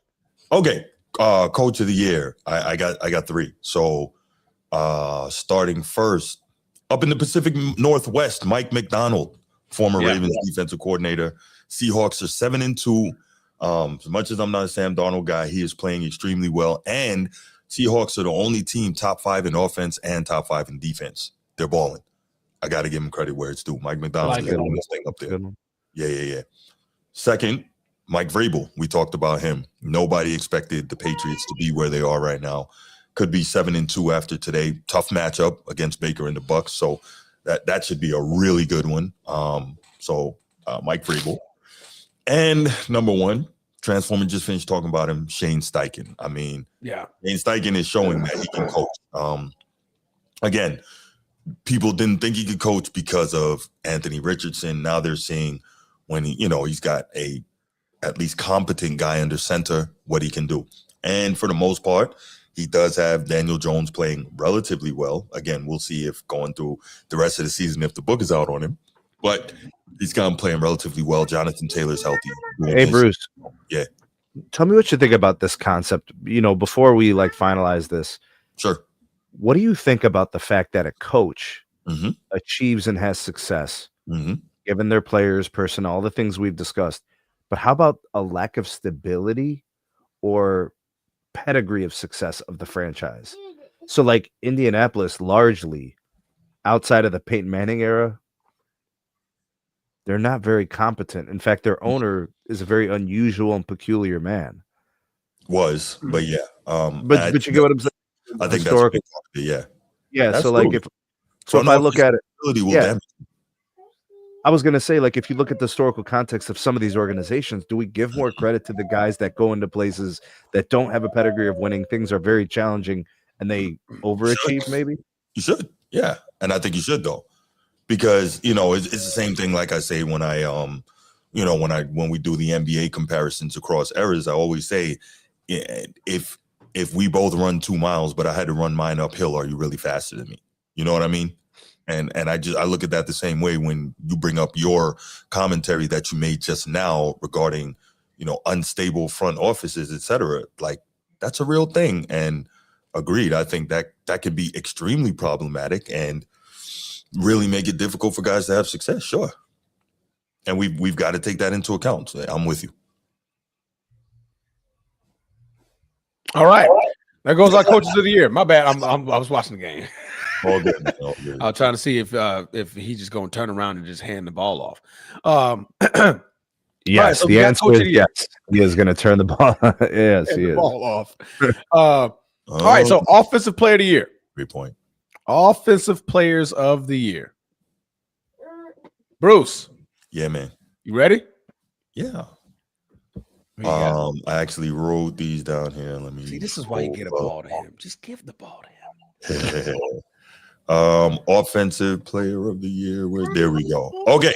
So number 1, Christian McCaffrey, who is pretty much everything for San Francisco, right? And a bag of chips. Yeah, don't have an elite receiving core. Has been relatively healthy. Flexes out wide in the receiving game. Obviously, a much tougher runner between the tackles than anyone ever expected he would be on the NFL level, and has very good speed. Can get out and make plays. He's the emergency quarterback when necessary. McCaffrey's got it all. So he's going to be my number 3 offensive player of the year. He has more receiving yards than rushing yards, Bruce. Which is crazy. That's crazy. And he's 8th in rushing. He is a Swiss Army knife. He's a do-it-all guy for that team. Right? Yeah. They need him. He's big time. All right. So now when you go to number 2, JSN, Jackson Smith and Jigba, one of those damn Buckeyes again. JSN is up there tearing holes in everything for the Seattle freaking. He's the main reason that the Seahawks have a top 5 offense in the league. He's going nuts, having a hell of a year. He's the reason they felt competent enough to trade away DK Metcalf, all the way to the other side of the country and to the other conference. They weren't worried because they knew what they had in JSN. Absolute animal. So he's that guy, number 2 in my offensive player of the year. And of course, number 1 offensive player of the year, a guy whose name we have mentioned multiple times already. Not going to need to go back into. There you go, Jonathan Taylor. Turn around, hand it to that man. Workhorse back. right. Workhorse back, who is, he is right now playing like the best running back in football. So, JT. All right, I like it. Sneed. Would you rather me go second? No, I could go. Okay. Man, this one's tough. So C-Mac is like 9th in rushing stats, and he's like 9th in receiving stats or something. Yeah. Like he's 7th in receiving. And I think he missed the game, didn't he? No, he's played every game. No, he's played all the games? Okay. Yeah, I think he played every game. Yeah, he has like receiver stats, like averaging 10 yards of reception. Right. Just turn around. He has 4 TDs receiving. He doesn't really fumble, right? So he's very reliable. Rushing, I think he's 9th in the NFL in total rushing yards. He's got rushing TDs. He's got 4 of those. I mean, just the productivity is crazy. 4 receiving TDs. Yeah. Yeah. So like, I mean, but there's one thing that I want to mention: yards after catch. So you catch the ball, and then you got to make plays. Jamar Chase has crazy yards after catch. The only person who has more is Christian McCaffrey. You see what I'm saying? So like, those are my 2 guys. If I'm just looking at like just football player, this guy's making plays on the offensive side of the ball. And I feel the same way about the 2 when it comes to like game plans, like the coach's game planning against them. Unstoppable, very dangerous. And actually, I think Jamar Chase gets like end arounds and rushes sometimes too. Yeah, like they use him in a very diverse way. Yeah. They're just great football players. I say take either of those guys as your offensive player of the year so far. But that Jackson Smith and Jigba is really good. So that's a good pick. Solid. I mean, he's just so productive. Dude, we're lucky. But he has 2 fumbles, and I think he lost 1. So I don't know. Yeah. I'm like you, Bruce. You got to take care of the ball. Yeah, for sure. Let me interrupt you real quick, Sneed. Want to give a shout out to Mr. J Willie 7. Hey, I appreciate the super sticker, brother. Wasn't ignoring you, by the way. It's just we're not at the basketball topic yet, so I didn't want to derail where we are. Right. I didn't want to derail where we are in the show by responding to that. But we'll get to it, man. But I do appreciate your passion, and I appreciate you being in the chat showing love, man. Thanks so much. Yes, Sneed. Sorry. Go ahead, man. Puka Nacua would have been in this conversation like through a few weeks ago. To the injury settled in. Yeah. So like, I mean, I'd like to put him in there, but you just got to kind of go with who's there. Dude, James Cook has been really good. Yeah. James Cook has been excellent. Yeah. But I think that's where it's at. I think it's those guys. I think it's those 2. Easy day. I'm just going to do 2 here. I'm not going to dive into the 3. Oh, Jonathan. How did I forget Jonathan Taylor? Jonathan Taylor. Those are the 3. You remember he was a Buckeye, though. But anyway. Yeah, he was on the other side of Big Ten. He was in Wisconsin. Right. Sure. He was on the other side. Yeah. Number 2, I got James Cook. James Cook has been a horse over there in Buffalo. Yeah. I love him. I mean, everything that Josh Allen needs on an offense, the running back is definitely one of them. And James Cook has been right there every step of the way, right there rivaling Jonathan Taylor in yards for the season. Really playing relatively well. All right, so that's my number 2. Number 1 is Jackson Smith and Jigba. I mean, I don't understand what the argument is. Not mad, brother. Not mad. The man, line him up anywhere. The man, line him up literally anywhere, and he's catching it. Route tree, got it. Deep ball, got it. I'm crazy to see what it's going to be like since they got Rashid Shaheed. Oh, Seattle has got Rashid Shaheed in that secondary. And look at it. Just turn around. Turn around. First, every time I look left, I see Jonathan Taylor running for a first down. That's just turn around. Just turn around, guys. But no, Jackson Smith-Njigba, he's just been an animal at the receiving position this year. And I think that he's just going to get nothing but better because now that Rashid Shaheed can take the top off of defense, I could run anything in the route tree. That's scary to think that now you're opening up more things underneath for JSN. Absolutely. Because Shaheed has that blazing speed. Shaheed, he's a deep threat. Speed. Right. But because he has that means safeties can't creep up into the box to one, to further defend the run, and two, to give additional help on JSN. So now if JSN catches it in that, mid-range, middle of the field area, now you have less safety help, and he can turn that, because we also know he's exceptional after the catch. Yeah. Turn that into more than he could before. So this is dangerous, man. Absolutely. No, absolutely, man. Voice. Absolutely. So, James Cook 2 and JSN number 1. Mm-hmm. I don't have Jonathan Taylor. Why? Because he should be MVP. But the reason I have him there is because he won't be MVP. Yeah. That's F it. My MVP is Jonathan Taylor. Yes. I don't care what the NFL says. My MVP is Jonathan Taylor. Mm-hmm. So when you're MVP, you don't get Offensive Player of the Year. Right. Yeah. No. So Bruce. Yeah. On you. I gave mine. Oh, you did? All went last? Yeah, you went last. I gave mine. Okay. It was, you did. You absolutely did. You're right. You're absolutely right. It was C-Mac, JSN, and Jonathan Taylor. Oh man, I'm messing up. I'm messing up. Okay. We're all good. All right. Let's go. Defensive Player of the Year. Well, I already know who Snead is choosing. I think it's quite obvious. Yes. We already know. But honestly, I'm not even mad at it at all. No, man. Oh, there he is. There we go. Defensive Player of the Year. Here comes Snead. Pops right back up. Yeah, my ears ringing, bro. He's like, "Oh, I heard Miles ding, ding, ding, dong." Great song, by the way. Mm-hmm. 4th and 2. Daniel Jones, what are you gonna do? It's 4th and 2. Hopefully not. Daniel Jones, what do you do? Turn around. What should you do? What will you do? I think I would have took the points in this situation. I think I would have took the points. Why? Because it's close? No, because of time where you are in the game. You're still in the third quarter. Like, take those points. You're within one, and you got an opportunity. They call it a toss. That's good defense, Atlanta. That's good defense. See, I would have taken the points here. That's good defense. All them boys in the box, Oh, I'm behind. That wasn't even 4th down. Okay, that was the Daniel Jones scramble. Okay. All right. Okay, so Defensive Player of the Year, right? I'm gonna go here. Number 3, Aiden Hutchinson, the Lion. Bad man. Yeah. Really has made a great, seemingly great comeback from the major knee injury he had last year. I'm sorry, I'm looking at great defense.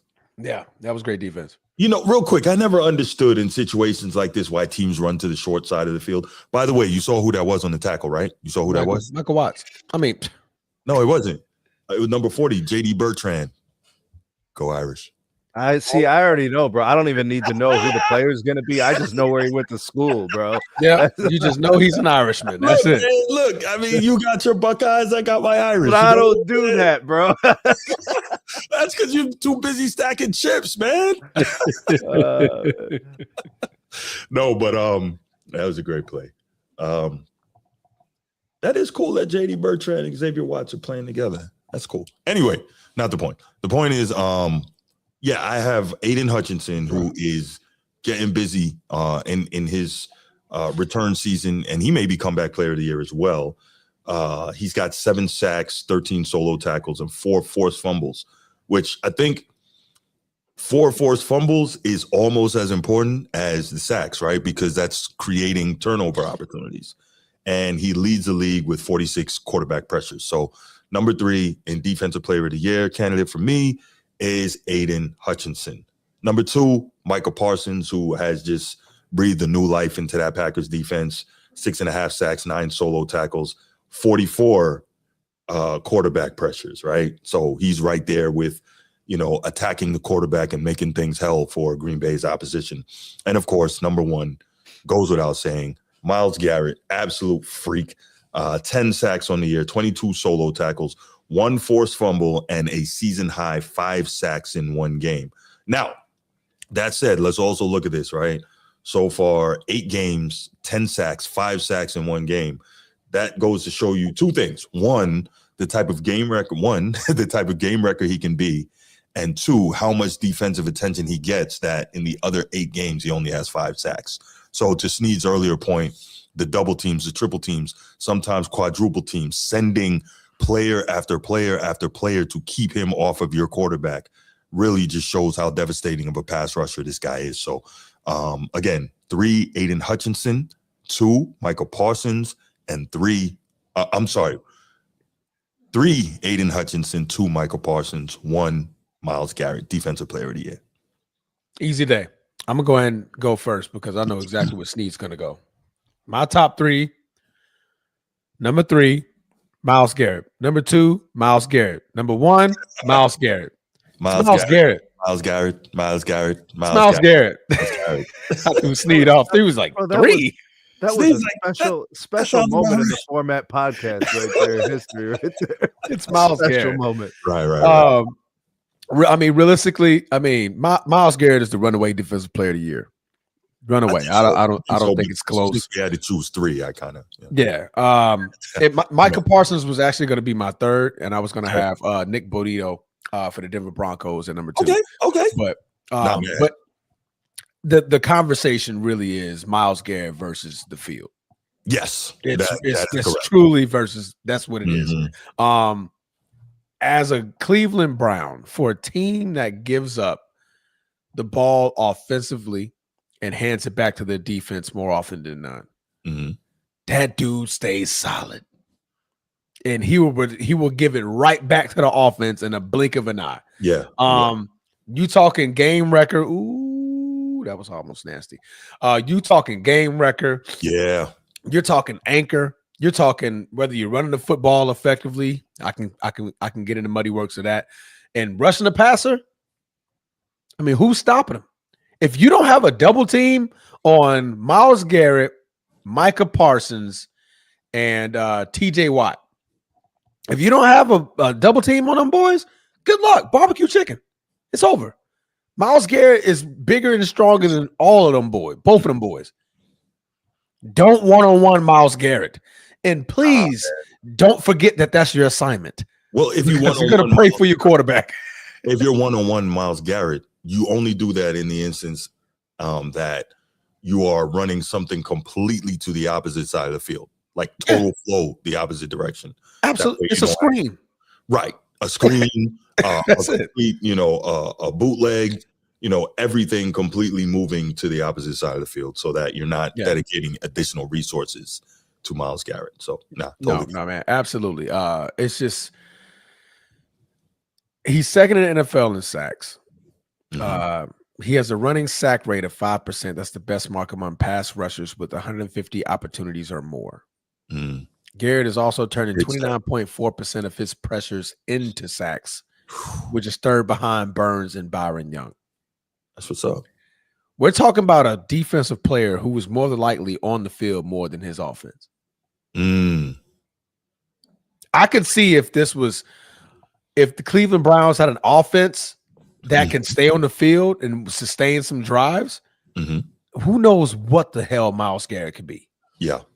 But he's constantly on the field all day, day and night, and he's still putting up ungodly numbers, pressures, and making it absolutely a nightmare for any offensive line. I get to know that because the Cleveland Browns are the one of 2 teams that beat my Green Bay Packers this year, and Myles Garrett of why Jordan Love and that Green Bay Packers team couldn't score the football. But there it goes. Myles Garrett, number 3. Myles Garrett, number 2. Myles Garrett, number 1. It's literally Myles Garrett versus the field it is. in the NFL for the Defensive Player of the Year. Snead, take it away. Honorable mention, Micah Parsons. Then I got Aiden Hutchinson. And then we're going to go number 2, Brian Burns. Brian Burns, I like that. All right, he's got 11 sacks. He has 42 total tackles. He has 14 tackles for loss, only trailing, I think, Myles Garrett, who's at 15. He's got 5 passes deflected. Like, he's everywhere, right? Yeah. And so I can't just overlook that. To me, I think what he's done this year is more impressive than Aiden Hutchinson, actually. So I'm gonna put Brian Burns at 2. I'm gonna do Hutch at 3. Parsons, honorable mention out of the top 3. But it's Myles Garrett. He's the best defensive player in the NFL. Probably the best defensive player we've seen in the NFL for the last couple of decades. Well, except with Aaron Donald. I'll put Aaron Donald. Well, I put him like right. It's like him, Aaron Donald. They're like that's how I remember in the conversation for the last. Yeah. I remember Aaron Donald was like this. Yeah, like you had to do the double and the triple teams. Like that's how I remember Aaron Donald. He said 20 years. Yeah, but that's what I wanted to include. I wanted to say like 2005. It's Myles Garrett, Aaron Donald. You know, if you want to go into like kind of like the Ravens heyday when they had their guys Ray Lewis, Ray Lewis, like that. That's this type of this aura, this standard. I'm better now. Okay. Chuck Brewer, is Garrett your honorable mention to Transformer? He is also my honorable mention. Right. It's Myles Garrett. It's Myles Garrett literally versus the flipping field. Yeah. He's running away with it, man. Speed Sunday. Okay. All right. We'll take that. All because you pick one giant. He's happy. Right. That's the only thing going good for him. Brian Burns has been amazing this year. Yeah. No, absolutely. He's just literally all over the place. Yeah. My who I had on my list was going to be Pat Surtain before the injury, but you go on IR, you eliminate. Is he out for how long? You think 4? No. He's supposed to be 3 games. He was going to go on IR, but they took him off. He's missed. They really want him. Yeah. Okay. Yeah, he missed 2 so far. They're going to try to get him in there for game 3 or 4. But when you like midseason and you miss a quarter of the games that I've seen so far, I got to respectfully take you off the list. But Pat Surtain was definitely right there. Right, is going to be up there. Yeah, Just don't throw that kid's way. Absolutely, just don't. Just like what we say about Jonathan Taylor, how you just hand the ball off. Just don't throw to that side of the. Don't throw it that way. You see how Jonathan Taylor should get the ball? Yeah. The ball should be thrown nowhere near Pat Surtain. If Pat's left side of the field, everything's right. I'm not even going to turn and look that way. Everybody, you're running crosses to the right if you're on the left side, or you're on the right side. I'm throwing you the ball. I'm not throwing the ball to the left side. Yeah. All right. Don't sleep on Mr. Let It Burn. Who's Brian Burns. You're talking about Brian Burns. Oh, Let It Burn. Yeah. Is that what they call it? I guess so. Who knew? Okay. Right. Yeah, okay. Interesting. Look at that. Jonathan Taylor. You speak his name and thou shall reveal himself. Oh man, yeah, I'm a little behind. Let's see what we got. Oh, my bad. My bad. You good? Break a little 15, 20 yarder like it ain't nothing. All right, so there goes like those yards after contact transformer from Taylor. Huh? How do you like the yards after contact? I used to watch it when I was a Badger fan. But that's what I'm saying. That's nothing new. We've been watching this since he got 1,900 rushing yards as a freshman. You know what he does, bro? He's like, here, have some pain. Here's a little bit for you. You take this to go. Absolutely. Absolutely. He's been one of my favorite players for a very long time. That's when I was a proud Badger fan. Years in the league? Is he what, 4? 6? 5? 6 or 7? Yeah, he's up there. Wow, man. He's been in there for a little bit. He's been really good for a long time. Yeah. He's been down. I think that was the 4th year he got hurt. That was like a Le'Veon Bell right there. How he was patient and then bounced it out. Mm-hmm. Yeah, waited on the block. You know what? You could tell if you got a kid who wants to be a good running back, you could show him some Jonathan Taylor film. I think that's the way to go. Yeah, absolutely. Or Bijan Robinson. I like Bijan. Yeah, both of those guys are really good. Really, he's a stud kid. Well, like if you're not focused on the receiving aspect of it, right? Like you just want to show them. Here's how you run through the tackles. Here's how you read these blocks. Yeah. Absolutely. All right. So 2 more positions to go. Roy and Eloy, right? Huh? O'Roy and D-Roy, right? Absolutely, O'Roy and D-Roy. So we're going to start off with O'Roy. Of course, all right. Austin's first, always. Easy day. They got JT lathered up. They giving this guy the rock right now. Pause. What would you do? What would you do? See, and that's the only time you get to keep the ball, Daniel Jones. That's it. That's right there is the only time you get to keep the ball. I'm okay with that one. I'm okay with you keeping the ball in that one. Does it play action? No. Okay. Just it's look, you'll see it. I don't want to spoil your joy. I mean, they ain't spoiling nothing, man. But other than that, that's the only situation where I'm like, all right, man, that's cool. That's cool. Even though I would have turned around, handed it off. We need to get that board loaded up with more clips, bro. Yeah. Soundboard's got to get loaded. You make a list for me. We go ahead and do that. All right. Come on, that was a slow handoff. So I will. Was coming. Who's first on offensive rookie of the year? Snead this time. Okay, let's do it. I thought about this one. I think just in terms of being impactful through the whole course of the season, and the team's success, I think, is because of him too. Is Emeka Egbuka. I think it's him. I think he's the offensive rookie of the year, and I think part of it's the function is Baker's willingness to throw him the ball. Yeah, but he's proven it, so it's not. Yeah. But okay, so you were given opportunities. Guys have been out of the lineup. You've seen games where Mike Evans has been out, Godwin has been out, and this guy produces. And in this league where so much of the offense is predicated around getting the ball downfield, this guy's a huge threat. Very, very dangerous. I think he's the one, man. I think he's the offensive rookie of the year. Honorable mention, maybe Tyler Warren for Indy. Yeah. He's become such a pivotal target for Daniel Jones that I don't know, man. What do you guys think? So my bad, guys. Like, would you be willing to take Tyler Warren over? It's arguable because he's got TDs. This guy's got 5 TDs, 4 TDs, 5 TDs. Like, who, Tyler Warren? Yeah, he just that's a lot of productivity for a team that's predicated on running the ball. Yeah, and a rookie tight end. Yeah.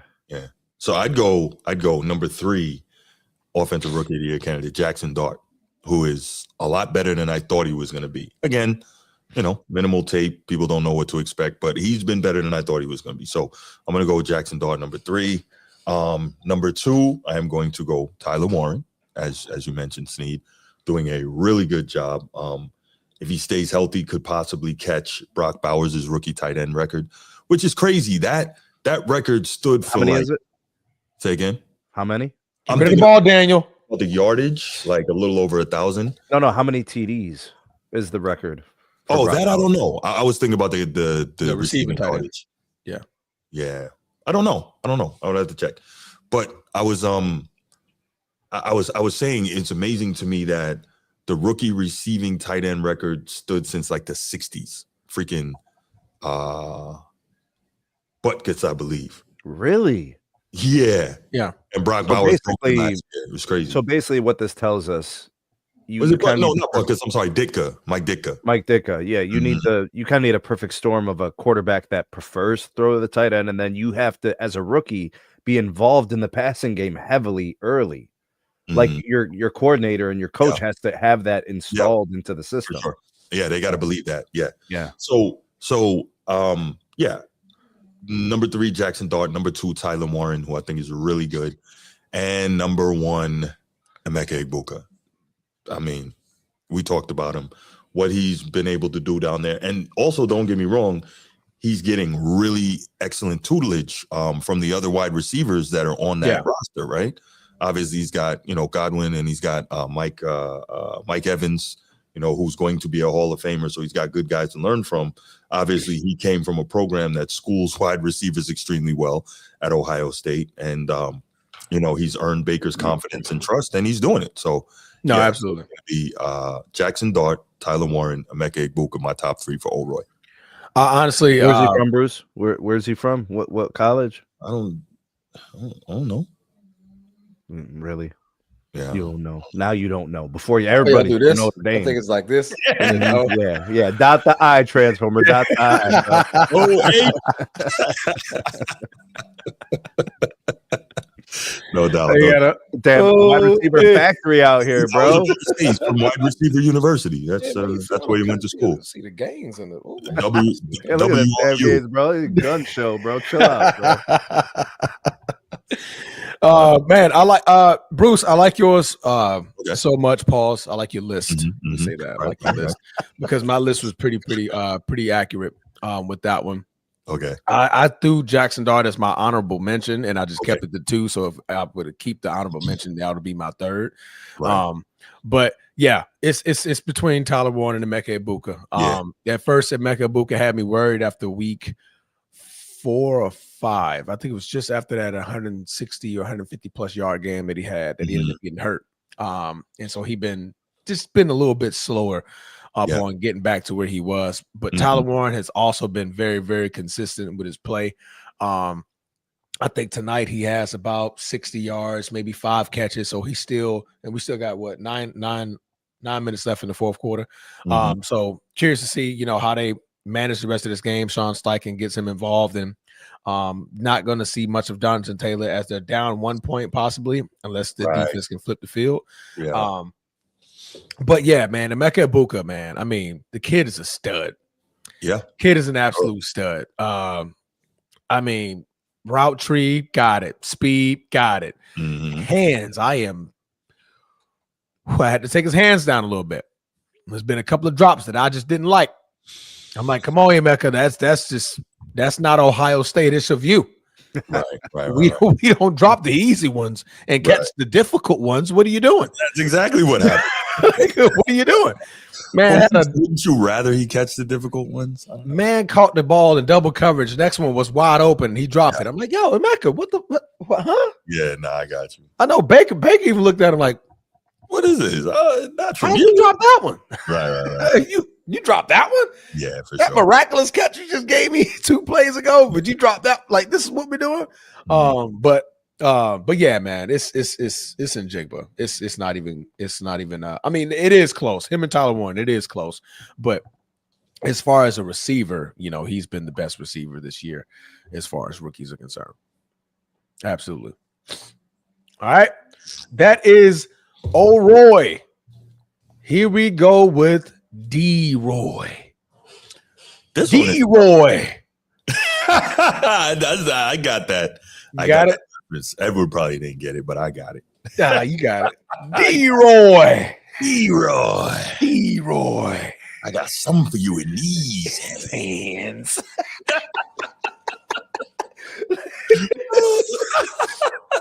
If you've never seen the movie, you gotta go flip and watch it, man. It's a freaking classic. Yeah, I got it. I got to sit down and watch that with Ben for sure. But defensive rookie of the year. Excuse me, can't even get my words out. Yeah. I think it's a clear battle, a clear shot, and I think Micah's going to probably love all of us because we're going to put one of his players up on this list. But Sneeze started first last time. Bruce, go ahead. All right, this one was tough, but I just got 2. So I'm going to go Jihad Campbell. I believe he's with Philly, and he is like tackling everything.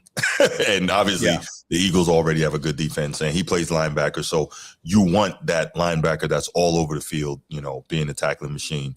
You want that guy in the mold of, your Ray Lewis's, your Urlachers. Who was it for the Colts a few years back? I had like 140 something tackles. Can't remember his name. Zaire Franklin.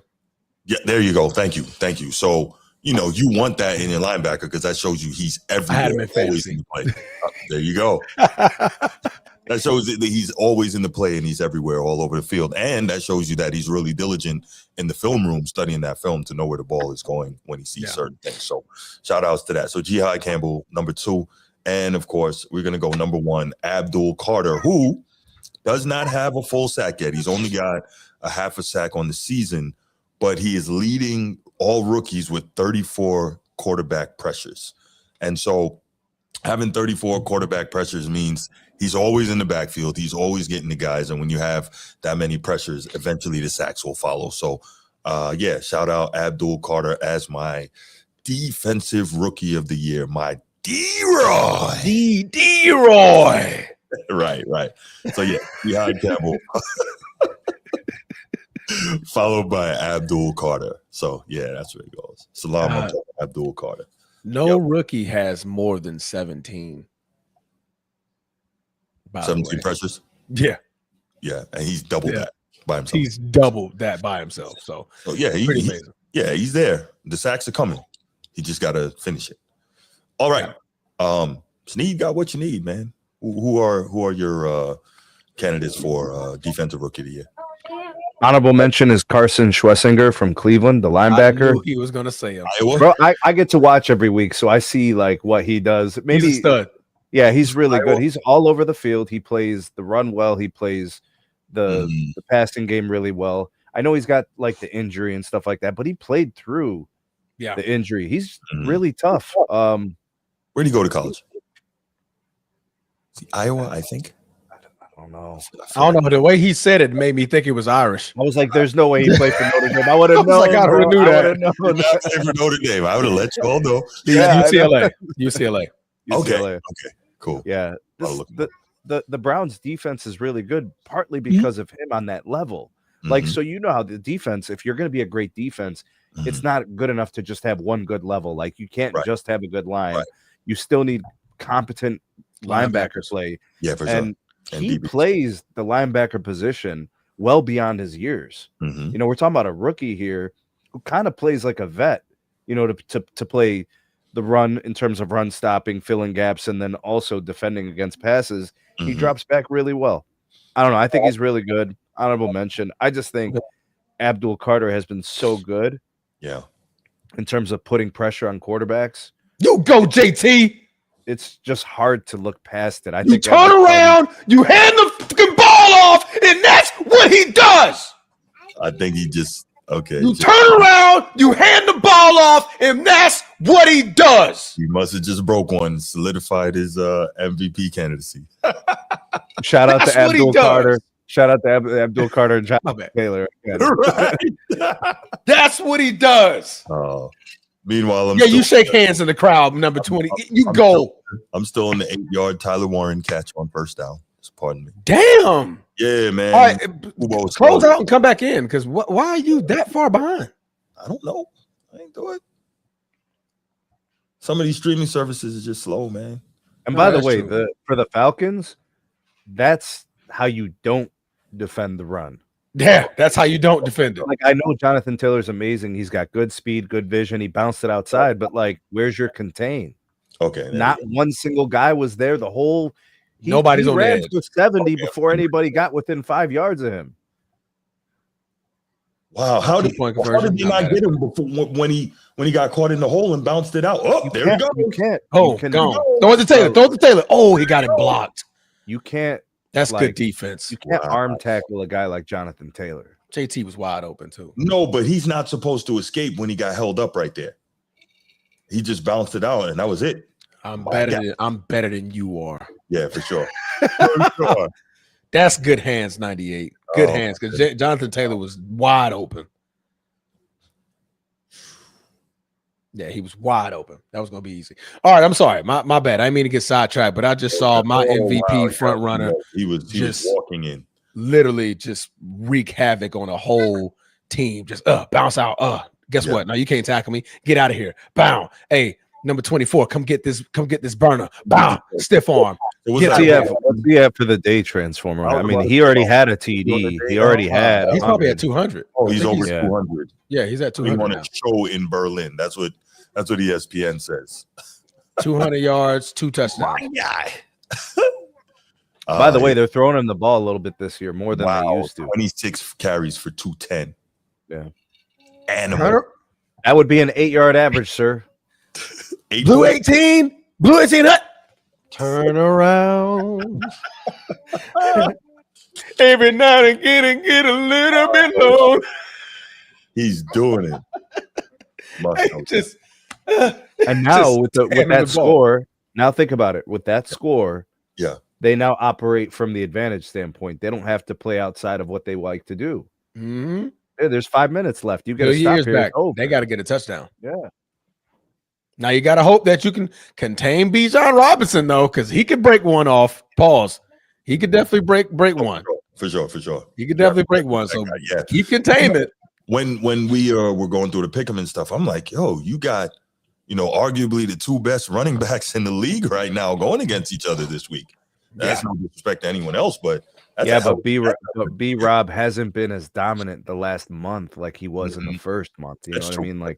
Like he's really cooled off. It doesn't mean he's not skilled, but right. Just they're trending in the wrong direction. They've been playing from behind, so Yeah, and all the other running backs he's played against, Christian McCaffrey outplayed him on running backs day, and of course, right now Jonathan Taylor's outplaying him. So running backs ahead of him. Transformer. Have you gone through your defense? Oh, I didn't. Mine was pretty easy. Snead hit it right on the nose. I had my 2, and my number 2 was gonna be Carson.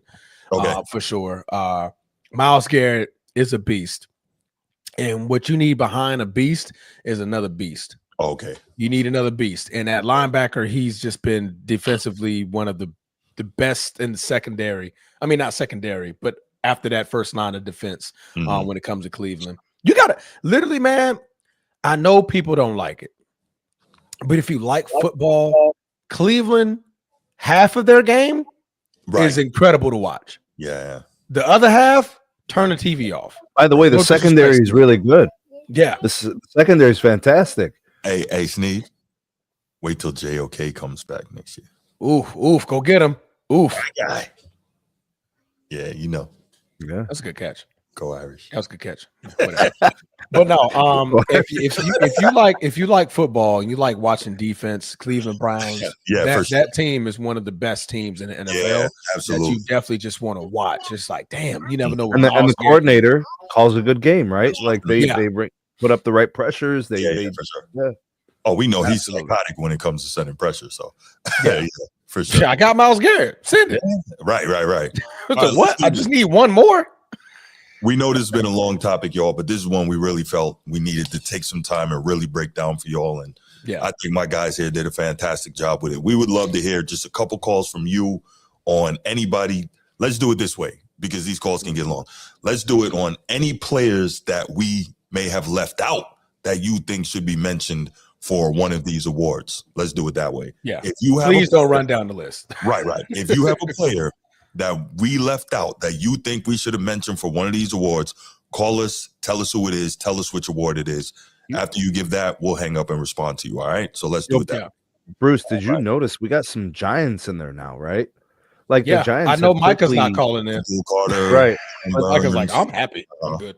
But the Giants have quickly started to reconstruct their roster, bring in some real playmakers. You know what I mean? Yeah. Which leads me to further believe that Brian Daboll's going next year. So, this is a good drive. Arguments here. Yeah. It's a good drive.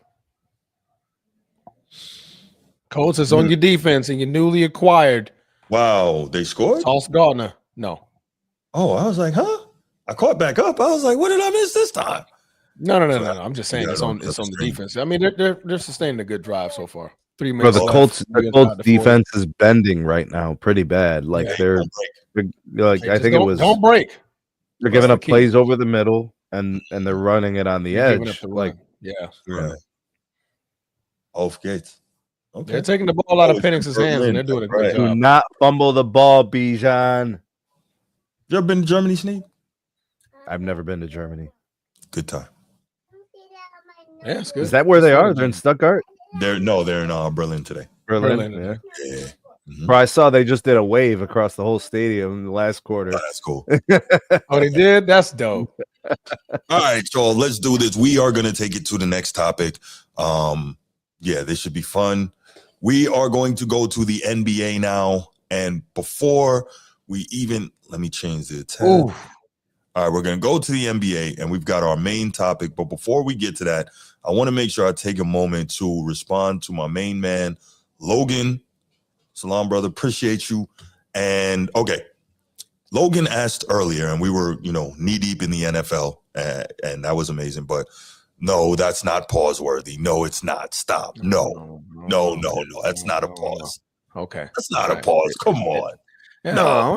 It sounded a little weird. And then you said, NFL, we liked it. Is an entity. It's a thing. Got it. Person or something. Organization full of men. Right. No, come on. No, you're reaching right now. Pause. Full of men.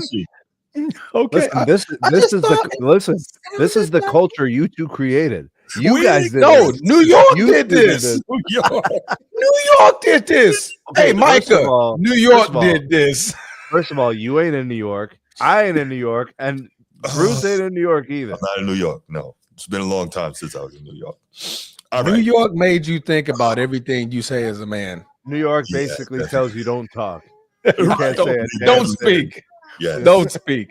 Yes. All right. But go ahead, Bruce. I'm sorry. Logan asked an incredible question. He says, if you had to start an NBA franchise, and we're going to keep this from becoming an all-out thing, who would you choose, Bill Russell or Wilt Chamberlain? Honestly, it's about what you want, man. And if you want to win, which is the goal, I think you got to choose Bill Russell. I believe he. I want to say I think he lost one elimination game in his entire career. That's high school, that's college, that's the Olympics, that's the NBA. I think he lost one elimination game in his entire career. I want to believe that because I think he lost in the finals once. So, like, just the ultimate winner. And so, if you want that, and so, what's his name? Legendary Celtics head coach. Sneed, help me out here. I cannot remember his name. I'm not going to ask you. I couldn't help you out. Wait, for what organization? It's the Celtics, legendary Red, Celtics. Red Auerbach? Thank you. I don't know how that skipped me. Yes, Red Auerbach once said that. This one wasn't going to tell you that, bro. I know. I didn't even ask him. Don't care. No, but he said that the thing that was so great about Bill Russell I don't care. was that whatever you needed him to do to win, he could do that. If you needed him to get you 30 boards, he was going to do that. If you needed him to get you 30 points, he was going to do that. If you needed to get you 10 blocks, he was going to do that. If you needed him to get you 8 assists, he was going to do that. He is probably the You sure you're not talking about Wilt Chamberlain? You sound like you're talking about Wilt Chamberlain. No, and I get but I'm talking about to win a game, to win a single game. Because Wilt can get you all those numbers, but you might not win, And why? So why is that? Why is that, Bruce? I mean, because who wins? Because who wins? You could just look at the numbers. Because teams win. They do. But and who did Bill Russell have? But okay, hold on. So here's the thing, and I'm not denigrating Bill Russell. It may sound like it. He was incredible. I'm not going to do that either. No, I mean 5-time MVP. I'm not going to do that. 4. 5. 5. Yeah, Bill has 5. Let me look. I think he has 5 MVPs. I think Wilt has 4. But regardless, no shade at the great Wilt Chamberlain, right? One of the greatest to ever do it. The only 5. thing I will do, 5. What I want to say is that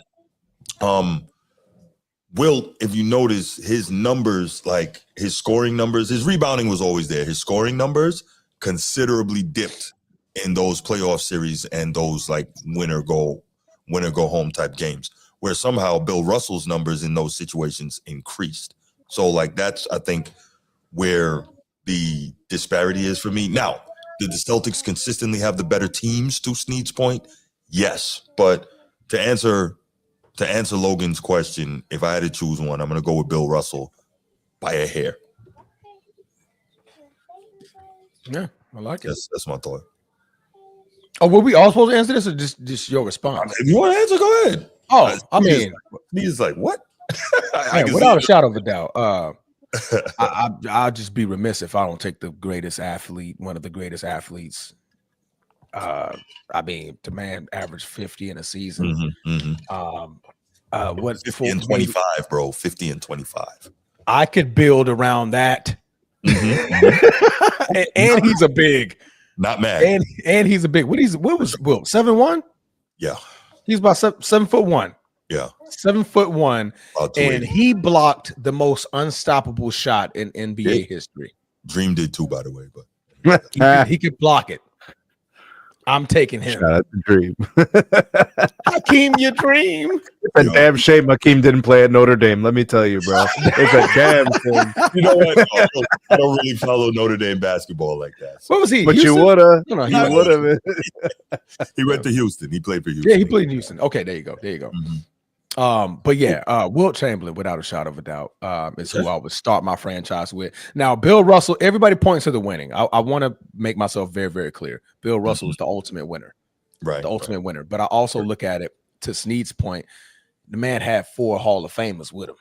I think he had 8 at one point. Yeah, and at one point he had 8. You're talking about consistently had at least in the starting lineup. Starting lineup, he had 4. It was all 5. That team, see, bend but don't break, and you guys broke your back. Jesus Christ. Whoa. All right. I mean, they did. That's what they did. They bent over right in the end zone. Whoa. Paul. I'm talking about with them, man, not me. They bend over. You and you say I don't have to pause anything because I'm not bending over. No, that was okay. terrible. So if you see somebody bending over, are you gonna say that? Yeah, he bent over for that. Pause. Ain't no pause. I'm not. What do I need to pause for? That's what you're doing. I'm clarifying what you're doing. I'm clarifying exactly what you're doing. I'm not doing anything. Not me. Hey, Steve, not me. I'm good. No. I'm just a spectator of watching you be an idiot. Oh my God. That ain't got nothing to do with me. You don't have time for Jonathan Taylor to run this ball down the field. Maybe you give it to him twice, see if he breaks one. You can give it to him twice because all you need is a field goal. He's gonna have to be the guy here.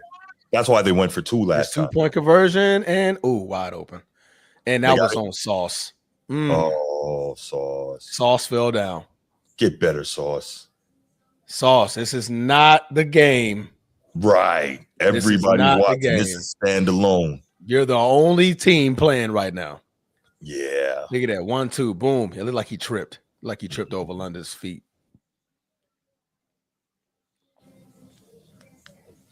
All right. Well, Colts need a field goal to tie it at least. So that's good. It's not a lot of pressure on Danny Dimes, but right now they need Indiana Jones. They need Indiana Jones to go get him 30 to 40 yards. I think they got a good kicker. Who's their kicker? I'm thinking Adam Vinatieri. That is so long ago. Not Vinatieri. That's the Patriots. No, they had Vinatieri too at one point, didn't they? Yeah, they had Vinatieri first. Vinatieri went to Indy after or before? I think it was before. He went to Indy after. No. Oh, he did? Yeah, I think it was Indy after. Okay. It was Gostkowski after that. He became who he was at New England for hitting all those huge field goals. Okay, so we're distracted by this game, y'all. I'm sorry. It's a great game, but let's go ahead now and let's get to the main topic, right? Yeah. So we were talking. Was it last week we did the early MVP discussion in the huge return, huge return. Oh, Sneak, you're ahead of me a little bit. Killing me. Yeah, he's ahead of me too. 30. Killing me. All right, so 50, 51. Big returns. Big return. Danny, now all you need is 15. All right. So anyway, y'all can at least get 15 yards. Y'all are good to go. Okay, this is what happens when we have these early games while we're doing. Shout out to Abdullah with the return. Shout out. Right. I can't believe he's still in the league, man. I was thinking that, but you said it. Good job. Good call. I remember watching. I was like, damn, Abdullah's still in. He's still Amir Abdullah. Mashallah. You remember when he was? There he goes. His best years went to what? Detroit. Yeah. That's a good return for him. All right. Okay. Color blue. He wanted to stay in blue. Can we go to the third topic? Well, let's introduce Snead first of all. Oh, he dropped. That's a drop. They're gonna call it a drop. Okay. So salute to Snead. Snead had a great point. A great piece that he wanted to talk about with Cade Cunningham and the MVP race. And I was like, okay, we can actually make this a discussion. Shout out also to Man Down Sports. They and Motown Chris was heavy in this exact same argument. Everything's Detroit for Motown Chris, but but he was making this exact same statement and argument of Cade Cunningham. But Snead was drawing some great attention to this conversation. So Snead, when he gets back. Right. No, I wanted him to kind of take the reins on this one, man. Cade Cunningham in conversations for the MVP race. Top 4 right now in a lot of people's eyes is none other than SGA, Jokic, Giannis, and Luka Doncic. But Cade Cunningham, Sneed says, should be in this conversation. So take it away, brother. Cade Cunningham is missing nothing. There is no weakness to the game. The only thing you could say, I wish he did a little bit better, is the occasional turnover heavy game that he has from time to time. Yeah. Now, what I've noticed with these players today is they possess the ball like, you're talking about your guards, your SGAs, your Cades. Yeah. They have the ball. It's the entire offense is predicated on them. So it's always in their hands. So they're always in control of the offense. So they end up being turnover prone. So I can point to that and say, if he wanted to improve it, like that would be an area to make better. Yeah. But if we're talking about shooting, he's got good range. Yeah. He's got diversity. He's got some post up. I saw him playing last night, back to the basket a little bit, taking advantage of the smaller defender. Pace. He's getting up and down the floor. He is lethal in transition, strong enough to finish around the basket, even around bigger defenders. He knows how to distribute the ball. He finds his players. He makes them better. So he finds them in their perfect spots, whether it's Duncan Robinson for 3 on the perimeter, or it's someone in the post, or it's a rim roll, or it's a lob, whatever. I said last year it was criminal that he was put on the All-NBA 3rd team instead of the All-NBA 2nd team. He should have been 2nd. I agree. Right, but the voters put Steph and LeBron on the 2nd team and put this guy on the 3rd team. 2 guys got completely screwed last year. Cade Cunningham and Jalen Williams. Both of those guys should have been All-NBA 2nd team. Yeah. And now people are going to realize it and they're going to see it because they have no choice. The Pistons have arrived, and it's all because of Cade Cunningham. He single-handedly turned around this franchise. He's got guys like Duren. He's got guys that are coming in and out of this lineup that are new to the team. You got Karis LeVert. It's seamless when you have a teammate who runs the show like Cade Cunningham. By the way, point of attack defender, he can do it. He's a willing defender, right? He makes plays everywhere. And, everybody always talks about Joker's on-off and all that, when he's like on the floor versus off the floor. I can't think of anybody more important to their team winning than Cade Cunningham. He is seriously one of the most skilled players I've seen in the NBA in a long time. Yep. You can make an argument in terms of total all-around game.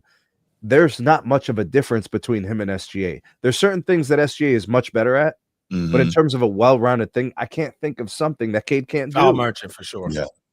Yeah. Cade finishes with getting fouled, finishes strong at the rim better than SGA. And I think also, I think Cade sees the floor a little bit better than SGA in terms of helping his teammates be open and get looks and stuff like that. Yeah, Cade's fantastic. He's a legitimate consideration for an MVP candidate because without him, if that's the metric, right? Without him, where would the Pistons be? In the lottery. Oh, for sure. In the lottery right now, they'd be in the lottery. Yeah. So I'll say this, Need. One of the things I love about Cade Cunningham, and he's rapidly becoming, one of my favorite players in the modern NBA, like probably top 3 for me. Really like his game. I love the fact that even though he's a scoring guard, he's still a true point guard. Nice, Tyler Warren. Daniel Jones leading the drive here. Anyway, he's with still a bloody mouth too. Right. He's still a true point guard in that he runs offense. He gets guys involved. The assist numbers are there. The turnovers aren't super high. Like he's really doing it. And he's not living on the 3 like so many players are today. Moderate 3-point percentage, about 36%. I think he's averaging 10 assists now, 5.5 rebounds, like 85% from the stripe. He is doing it. I am such a fan with it. And this season, he's got multiple games with 30-plus points, 10 assists, and 0 turnovers. How often do you see that in the modern game? How often do you see that? And to the point you made earlier, opportunistic on defense and not just, sticking hands in the passing lanes. He will actually get in the crouch and rip somebody. So the fact that he unlike some other people, matter of fact, unlike the only other person in the MVP race who doesn't play defense, he'll get down there and really defend people. And so I find it two. Who's the second guy? Luka. I didn't think about Luka in the MVP race because of the time missed right now, but that's he'll be there. Yeah, I think obviously I think that the defensive side of the ball is super important. But I mean, as a high usage guard to play the way he's playing, very impressive. Let's see, Edward, where is he? I see your comment. Where is he on turnovers? What's he averaging? Correct me. 3.7. Okay. He has some high turnover games as well as low turnover. Okay. Right. Okay. So I think that was his point when you said, zero turnover. Like, he does have some high turnover games. Yeah, but he's got multiple zero turnover games. But Edward, I stand corrected. 3.7 turnovers per game is not sustainable. Yeah, but Bruce, who else is in this discussion? But Bruce, who else is in the discussion? We can look at their turnovers. Luka's high turnover. Yeah, always has been. It's you can't have it both ways. It's impossible. As much as I want to see the perfect player with high turnover. Yes, Nicola's at 3.1 to be fair. Yeah, you can't avoid it. It's very hard to be under 3 turnovers a game. Yeah, when you're the one bringing up the ball up the floor every possession, and then you have to create for your teammates plus yourself. Right, correct. It's hard to do. Tie ball game. Yeah, no doubt. And again, like I said, just here we go. The fact that multiple 30-point, 10 assists, 0 turnover games, like that's big. You don't see that too often. And Indianapolis with the clutch. People forget there's a couple of new pieces in Detroit, and once that kind of stabilizes, they get all their roles in place. Those turnovers probably will drop a little bit. He'll probably, if he's at like 3.8 now, he'll be at like 3.1 by the end of the year. Right. And I also like the fact that and this is not just him. I like the fact that Detroit schematically doesn't just rely on shooting a ton of threes. It may be that we're starting to see basketball come back to the mean a little bit. And this is this particular part is more a commentary on the game itself. We're seeing the Spurs not shooting a ton of threes, even though, you can't not shoot threes in the modern game. We saw OKC win a chip, not shooting a ton of threes. And as we're seeing Detroit playing good ball, not shooting a ton of threes. So really good. But Cade Cunningham is a floor general, and to Snead's point, doesn't really have the weaknesses, can take you in the post, and really do damage there, right? He can get out in the open court. He's deceptively athletic and explosive, but you don't see that often because, to Snead's point again, he plays with such great pace. He doesn't have to rush it all the time, right? But when he gets in the open floor, you're like, yo, I didn't know he had bungees like that, when he just takes off and booms it on somebody, right? So I think he's got everything you need, but there's a couple of components missing here for him to be legitimately in the most valuable player discussion. And one is media market, being in Detroit, right? And two, he's not a guy that makes a lot of noise or draws a lot of attention. He's just out there balling, right? And when you don't do those things, it's hard to be in that discussion, right? And he also, if you're not a guy who is doing, like historical level things that haven't really been seen before, you're also not generally going to be in that discussion, right? Like, Jokic has the 3 MVPs. A lot of that is because we haven't seen a center in the NBA play the way he plays, or correction, be allowed to play the way he plays. So when it goes that way, you're like, oh, okay, historical. Much like Russ Westbrook being, the first guy to average a triple-double since Big O. Okay, cool. Then he gets, wow, what a drop. He's the first guy to win to average a triple-double since Big O. That got him an MVP, right? So when you see historical things, that's going to get it. But Cade Cunningham is not doing anything historical. He's just out here dominating, getting busy, leading his team to wins, a team that isn't particularly great or isn't particularly loaded with talent, but well coached and playing well. So it is a great basketball town, though. I know it's not a large market, but Detroit has they've got history, and they've got a pedigree of championships. I mean, it's been a while. Their last championship I think was 04 when they beat Lakers. Yeah, but I mean, even prior to that, I mean from the 80s into the 90s, that team was pretty amazing. Yeah, extremely so it's a great basketball town, actually. Mm-hmm. They're just not Boston, LA. Right. You know, which is like just the biggest markets in the country. Yeah.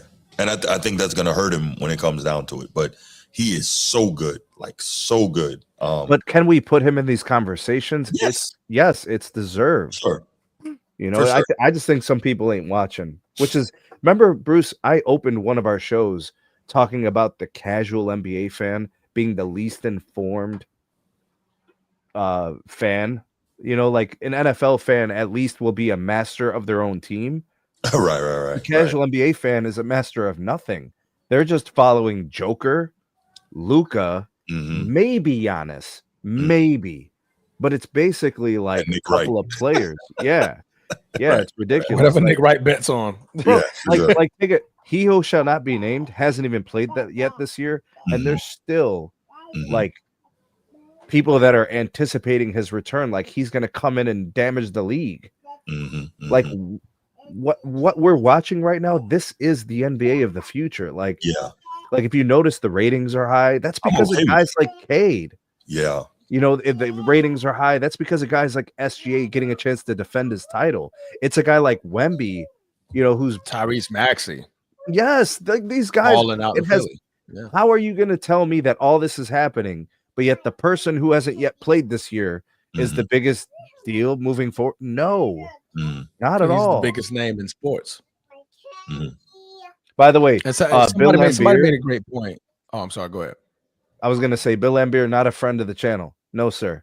Not what he did to Mark Price will never be forgiven. No, sir. What did he do to Mark Price? Bro, he like picked him up and slammed him on top of his head, bro, back in 1989, bro. Mark Price was never the same, bro.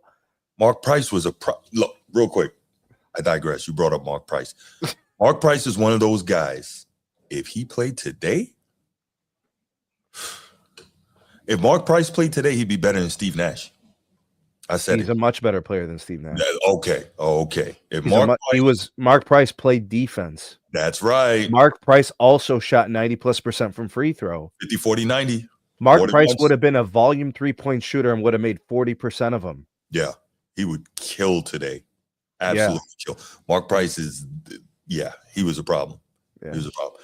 Yes, Edward, go to the Wax Museum and study Mark Price. Yes. He was a dog. But yeah, no, all great commentary. Transformer, I haven't heard your thoughts. Well, I know this game has this like in and out, but I haven't heard your thoughts. You already know it, man. The conversation. Oh wow. Yeah, he just passed away from Parkinson's disease. Okay. This morning. So RP, former NFL commissioner Paul Tagliabue. Yeah, was he the commissioner before? What's his name? Goodell. Okay. Yeah. Passed away this morning. It was Roselle, then Tagliabue, then Goodell. Yep. As far as MVP conversation, there's key factors that the NBA they harp on to. One is narrative. It's a big part, right? That's the reason why LeBron is still getting considerations for these accolades at the end of the season. 2, statistical dominance. That's the other big part of it. And the other third is the winning category, right? So far, Cade checks 2 boxes. He doesn't check the third one. And that's what's causing him to not be in the top 5 at least. Which one is he missing? The statistical. The statistical. Okay. The statistical. No, he's still winning. They're they're heading the conference. I think they're 7-2. I thought you meant like championship. Okay.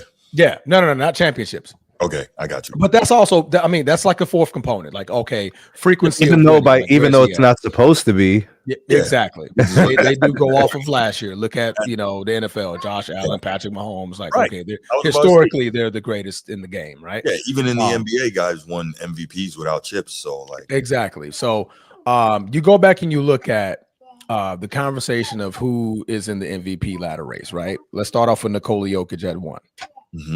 Right now, averaging 25 points, 13 rebounds, 12 assists, 2 steals. Surprisingly, that's pretty. No, he did that last year. He's got active hands. I'm talking right now. Last year. Yeah, he did it last year too. Okay, yeah. Top 5 in steals in the league last year. Edward constantly reminds me. He believes that means Jokic's a defender, but let's go. So you look at that, you go, okay, team is winning. Okay, that's check. Statistical dominance, averaging a triple-double as a big. Check. Narrative. He's a foreign player. Check. I got him. I got all 3 boxes. Check. Shai Gilgeous-Alexander. Record 9-1. Check. Statistical dominance. 33 points a game, 6 assists, 5 rebounds, a steal, a block that he averages per game. So statistical dominance, check. Narrative, also a foreign player in last year's current champion, check. And last year's MVP, check. Giannis Antetokounmpo, record 6-3. So team record success, check. Dominance, 33.4 points per game, just under 13 rebounds, 6 assists, a steal, a block. Statistical dominance, check. Narrative, foreign player, check. Got it all. Then you get Victor Wembanyama. He's also in this conversation. Record 7-2, check. Statistical dominance, 24 points, 13 rebounds, 3 assists, almost just under 4 blocks a game, leading the league. Statistical dominance, check. If you want to throw in Luka Doncic, he's not currently in the race right now, but averaging 37 points a game, 10 rebounds, 9.5 assists. Statistical dominance, check. Record 7-2, 7-3 now. I think we lost last night. I think we're 7-3. Let me check. I think we're 7-3. So winning record, check. Narrative, foreign player, check. Notice the common denominator I'm saying here, and in the far as the narrative, foreign player, check. Right. Then you get to Cade Cunningham. Cade Cunningham, Detroit is currently, I believe, 7-2. Correct me if I'm wrong, Sneed. I think they're 7-2. 7-2. So record, check. Narrative. What's his narrative? Who's this? Sorry. Cade Cunningham. We're on Cade Cunningham now. What's his narrative? He doesn't have one. What needs to qualify to be a narrative? Like, what's the qualifier? Just some kind of story that goes with it? Yeah. He doesn't have any of that. Well, how about this? He turned a serial loser team, the Pistons, who were in the doldrums, one of the worst teams in league history, and he made them a playoff contender. That sounds good, but not enough. Okay, it's a narrative, though. It's a narrative. How about this? Not as strong. How about the 34 points? How about the 31 points before that? How about the 33 before that? How about the 18 assists?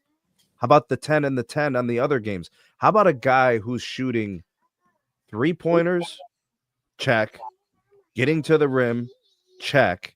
Setting up his teammates? Check. Playing defense? Check. Has his team first in the Eastern Conference after how hot the Chicago Bulls started. This guy's leapfrogged them. What do we need for a narrative? They were the worst team in the NBA, and this guy's the reason they're not. And now they're a top team in the East for 2 years straight. So what's the narrative that's needed? What's better? No, I'm asking a question. I'm not saying that there is. I'm saying I think there is one for him. I think there is a story. Gotcha. All right. So Sneed's narrative is that Detroit was a bad team 2 years ago, and since he's inserted his dominance in the NBA, there have been a top 10, top 8, top now number 1 team in their conference. All right, check. Now statistical dominance. 31% 3-point shooter, 25 points per game, just under 10 assists, 4.5 rebounds, just under a block, 1 steal. Actually one of the lowest field goal percentage shooters in the top 10 MVP race. So now that's the one piece that's going to be missing because you need statistical dominance. It's great. What Cade Cunningham doing is absolutely great. He's playing ball at an absolutely high level, but the statistical dominance piece is going to be the key factor on what's keeping him out of this conversation. Everybody I've mentioned above him has 1 or 2 categories where they're just statistically dominant in all of them. Man Down Sports last night, he had his stat leader sheet up, and I wish I could have copied it because it was a great one. But it was the season leaders in points per game, rebounds per game, assists per game, blocks per game, steals per game, right? Cade Cunningham is not top 5 in points, but SGA, Giannis, Luka are all top 3 in that one, top 5 in that one. You go to rebounds per game. You got Nikola Jokic, Victor Wembanyama, Giannis Antetokounmpo, dominant, top 5. Then you get to assists. That's the one category that Cade Cunningham inserts himself as he's second in assists per game at 9.7, only behind Nikola Jokic. Then you go to blocks per game, another statistical dominant category. Victor Wembanyama is just way ahead of everybody at 3.8. The nearest is 2.6 as far as blocks per game after that. So now I'm looking like, again, you're looking for that third category, which is that statistical dominance. And currently you're only top 5 in one of those categories, and that's assists per game, which isn't one of the end all be all top ones. Like, okay. How did Steve Nash get his 2 MVPs? Averaging 15 a game. So I mean, it's not. It was 15. 15 is a lot higher than 9.7. Yeah, but like Steve Nash was not scoring like that, right? So like it was like a trade-off. It was like, all right, Steve Nash probably could have averaged 25 a game, and he had 90. He was the 90-50-40 that year. I want to say too, right? Yeah, because Steve Nash could have probably scored 25 a game, but his assists would have gone down to probably 9 a game. Yeah. It would look more like Cade Cunningham's numbers right now. Yeah. So but Cade Cunningham is also not playing in a season that's in a system that is facilitating inflated numbers like Mike D'Antoni's system either. Absolutely, where everything's offense. Run the ball. As soon as we get the ball, we're pushing the floor.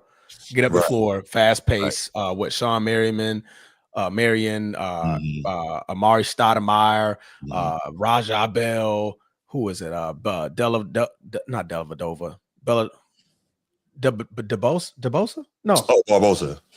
Is it DeBosa? Barbosa. There you go. Yeah, Barbosa.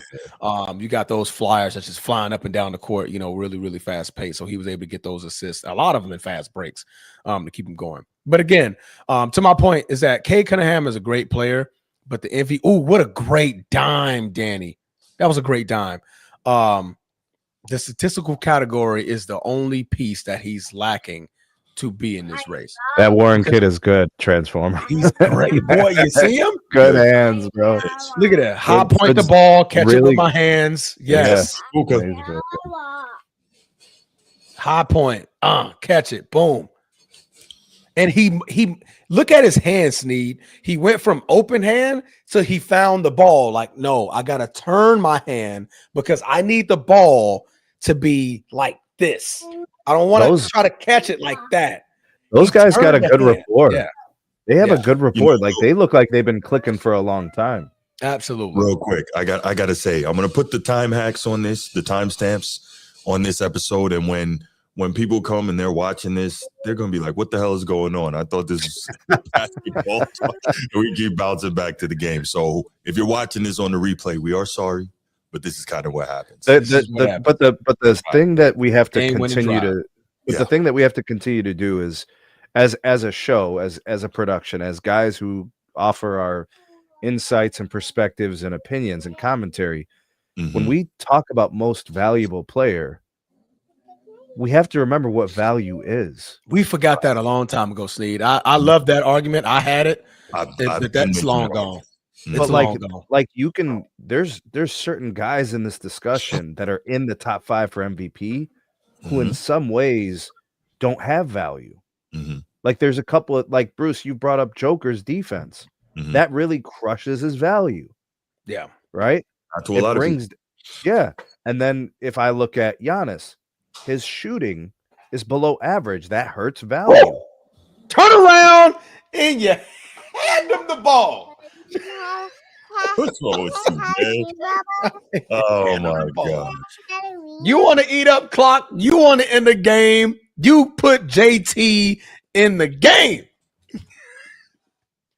Look at that. Just one. Look at it. 1, 2. Oh, get out of here. Bam. Let me get that first down. Get out of here. Get out of here. Get out of here, number 3. Get out of here. That should be the sealer right there. Run the ball for the next 3 downs. Do we have a new member? Amazing 15. No, that's Nino. That's Nino. That's Nino. Okay. Shout out to Nino. Yeah, for sure. Get JT to rock. Oh my gosh. Give JT to rock. He's going to finish about 240 today. Wow. Probably just around 230. Yo, you just won your fantasy your matchup if you got Jonathan Taylor on your team. You got Jonathan Taylor. You're in good business. You're in good shape. You're in good shape. You think it's going to be 230? Because didn't he have 210 like a while ago? Yeah, 214. This was like an 8 and an 8. So like he should be around 230. Okay. But if he breaks this one to the house, then he'll. But look how it's over. It's over. It's over. It's over. It's over. It's over. It's over. Turn around. Turn around. Every now and again, it get a little bit lonely. Turn around. Turn around. Turn around. Give that boy the ball. They are horsing this dude down the field. I love it. Give that man the ball. I love it. They are horsing him down the field. That is your MVP. That's another 3-touchdown game. He just showed Michael Penix on the sidelines. He has on me and my guys from high school. He's called dumb looks. You turn around. Well, it's not like he could play defense. No, you go and try and stop that. Go shout out that big block. Look at the way. See he could have went right, but he busted back inside. Pause. So why are we giving so much credit to Danny Dimes though? Oh my God. Who? Anybody? Oh, because turn around, just hand the ball off, do your job. You know who else is the MVP? No bull.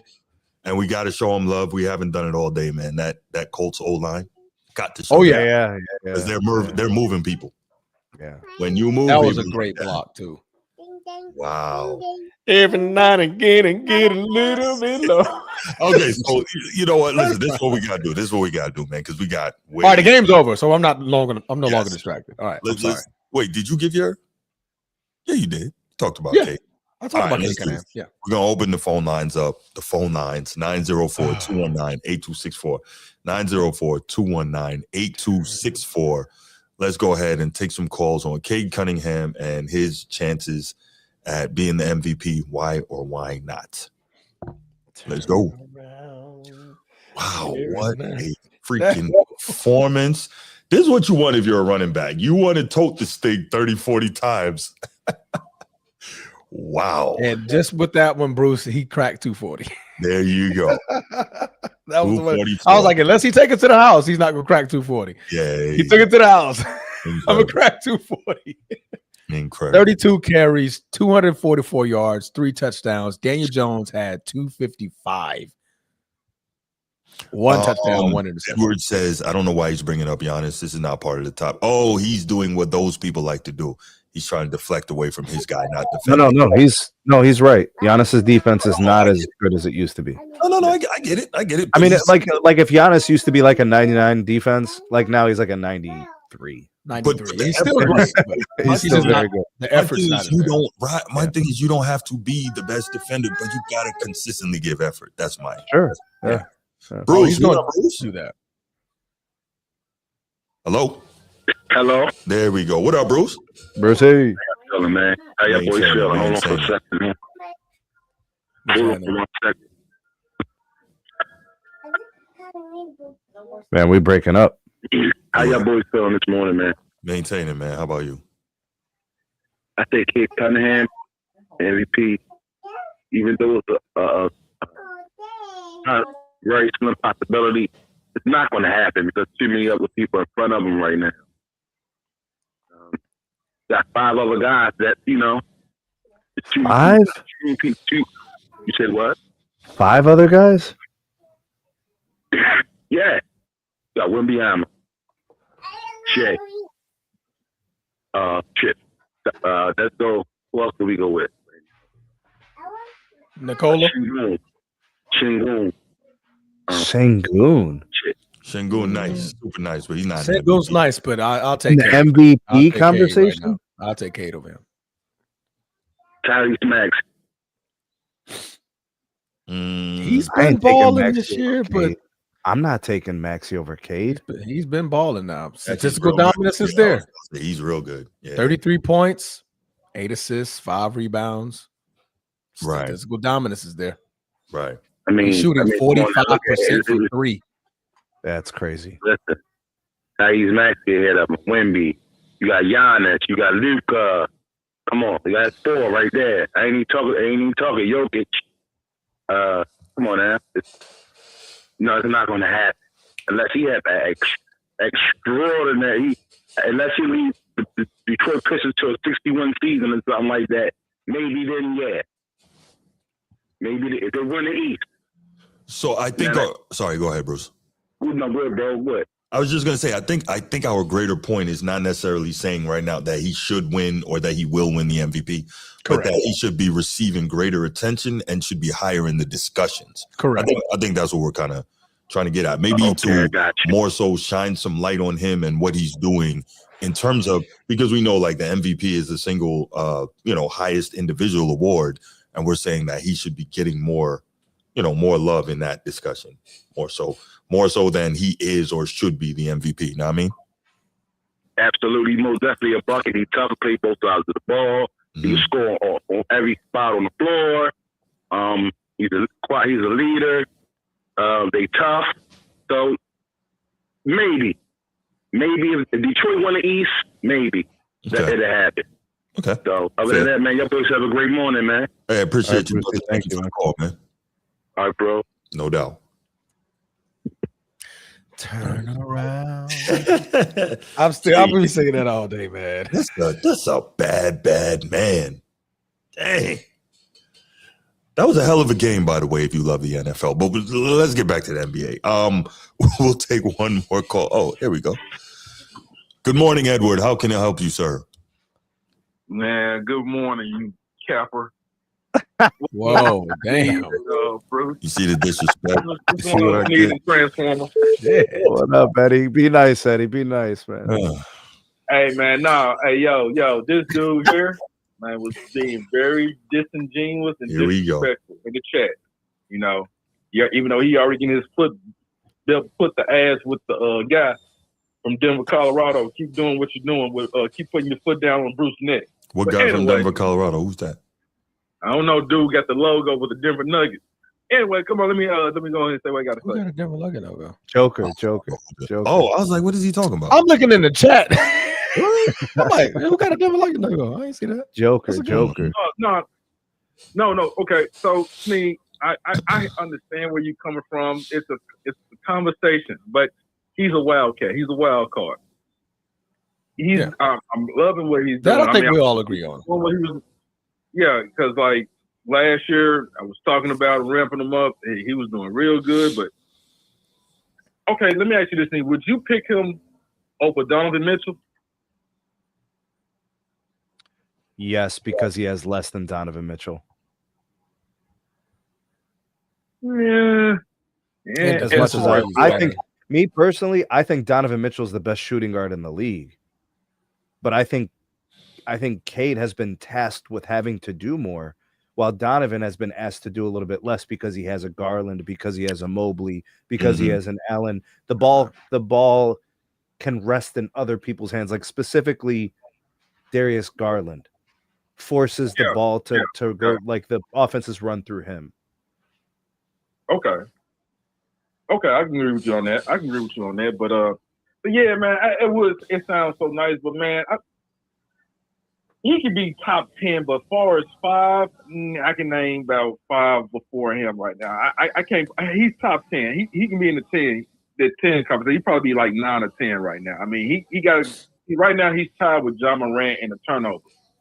So this kind of turnovers are down, and he'd be all right. Now, Bruce, let me get to you, sir. You said he was a what type of defender? Why are you breathing hard? I'm asking you, calm down, bro. Just get some water. Man, go ahead with what you got there. Yeah. Nah, Bruce, I'm serious, bro. Big dog. What's up? Didn't hurt it all now, bro. No, I think I'd say he's a very good defender. As far as what? As far as man on ball, not sticking your hand in the passing lane like somebody else we know. I mean, is there a couple highlights? He stick his hand in the passing lane, getting in the crouch and defending somebody. How about that? Does that work for you? I haven't seen highlights like that. If that was the case, then he should be topping steals when he's at the bottom. Averaging 1 steals. Yeah. Let me ask you, why do you place so much value? No. This is my show you calling now. You answer me.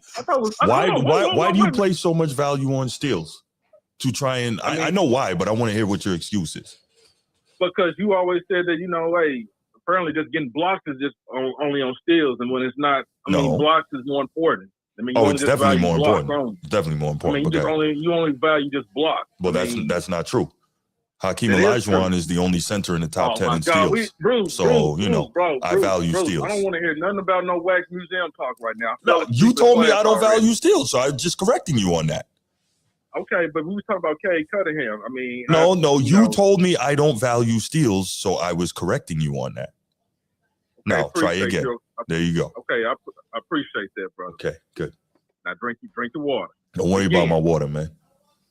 You was drinking all through in the show. Don't worry about my water, man. Go ahead. Okay, bro. Anyway, man. Like I said, man, Cade, he's doing good, man. What's their record right now? Is they 4-3? Number 1 in the East. They're 7-2. Number 1 in the East. Mm-hmm. Oh, number 1. Okay, that's what's up, man. Yeah, absolutely, yeah. Because I know Chicago lost. What was that last night against Cleveland? So yeah. Yeah, you know what I'm saying. So that's cool, man. But man, no, as long as he if they keep on this right there, this path they on, and cool down on the turnovers, and man, he be cool, man. I can see, but right now, he's a wild card. He's in the conversation. He can be in the conversation right now. Mm-hmm. Not right now, no, absolutely not. Right. He's not there with those other guys, but agreed. I see what you know what I'm saying. So that's what it is. I would put, like I said, I picked. As far as American right now, I gotta go with Donovan Mitchell over him. That's just my opinion. But okay. That's all, fellas, man. That's all, man. Let's get ready, man. Everybody hit the like and subscribe, and let's pray for Bruce, man. Pray for Bruce. Bro. I appreciate that. Thank you for the prayers. I always take them, but I don't know. You know what I'm saying, man. He over here getting too cranky, man. I'm good, I gave you a shout out in the chat, bro. I said back in your day, you used to hoop outside with jeans on, denim jeans. That's not even true. Bro, you did not. Denim jeans. Stop playing, bro. Man, Edward don't know me, man.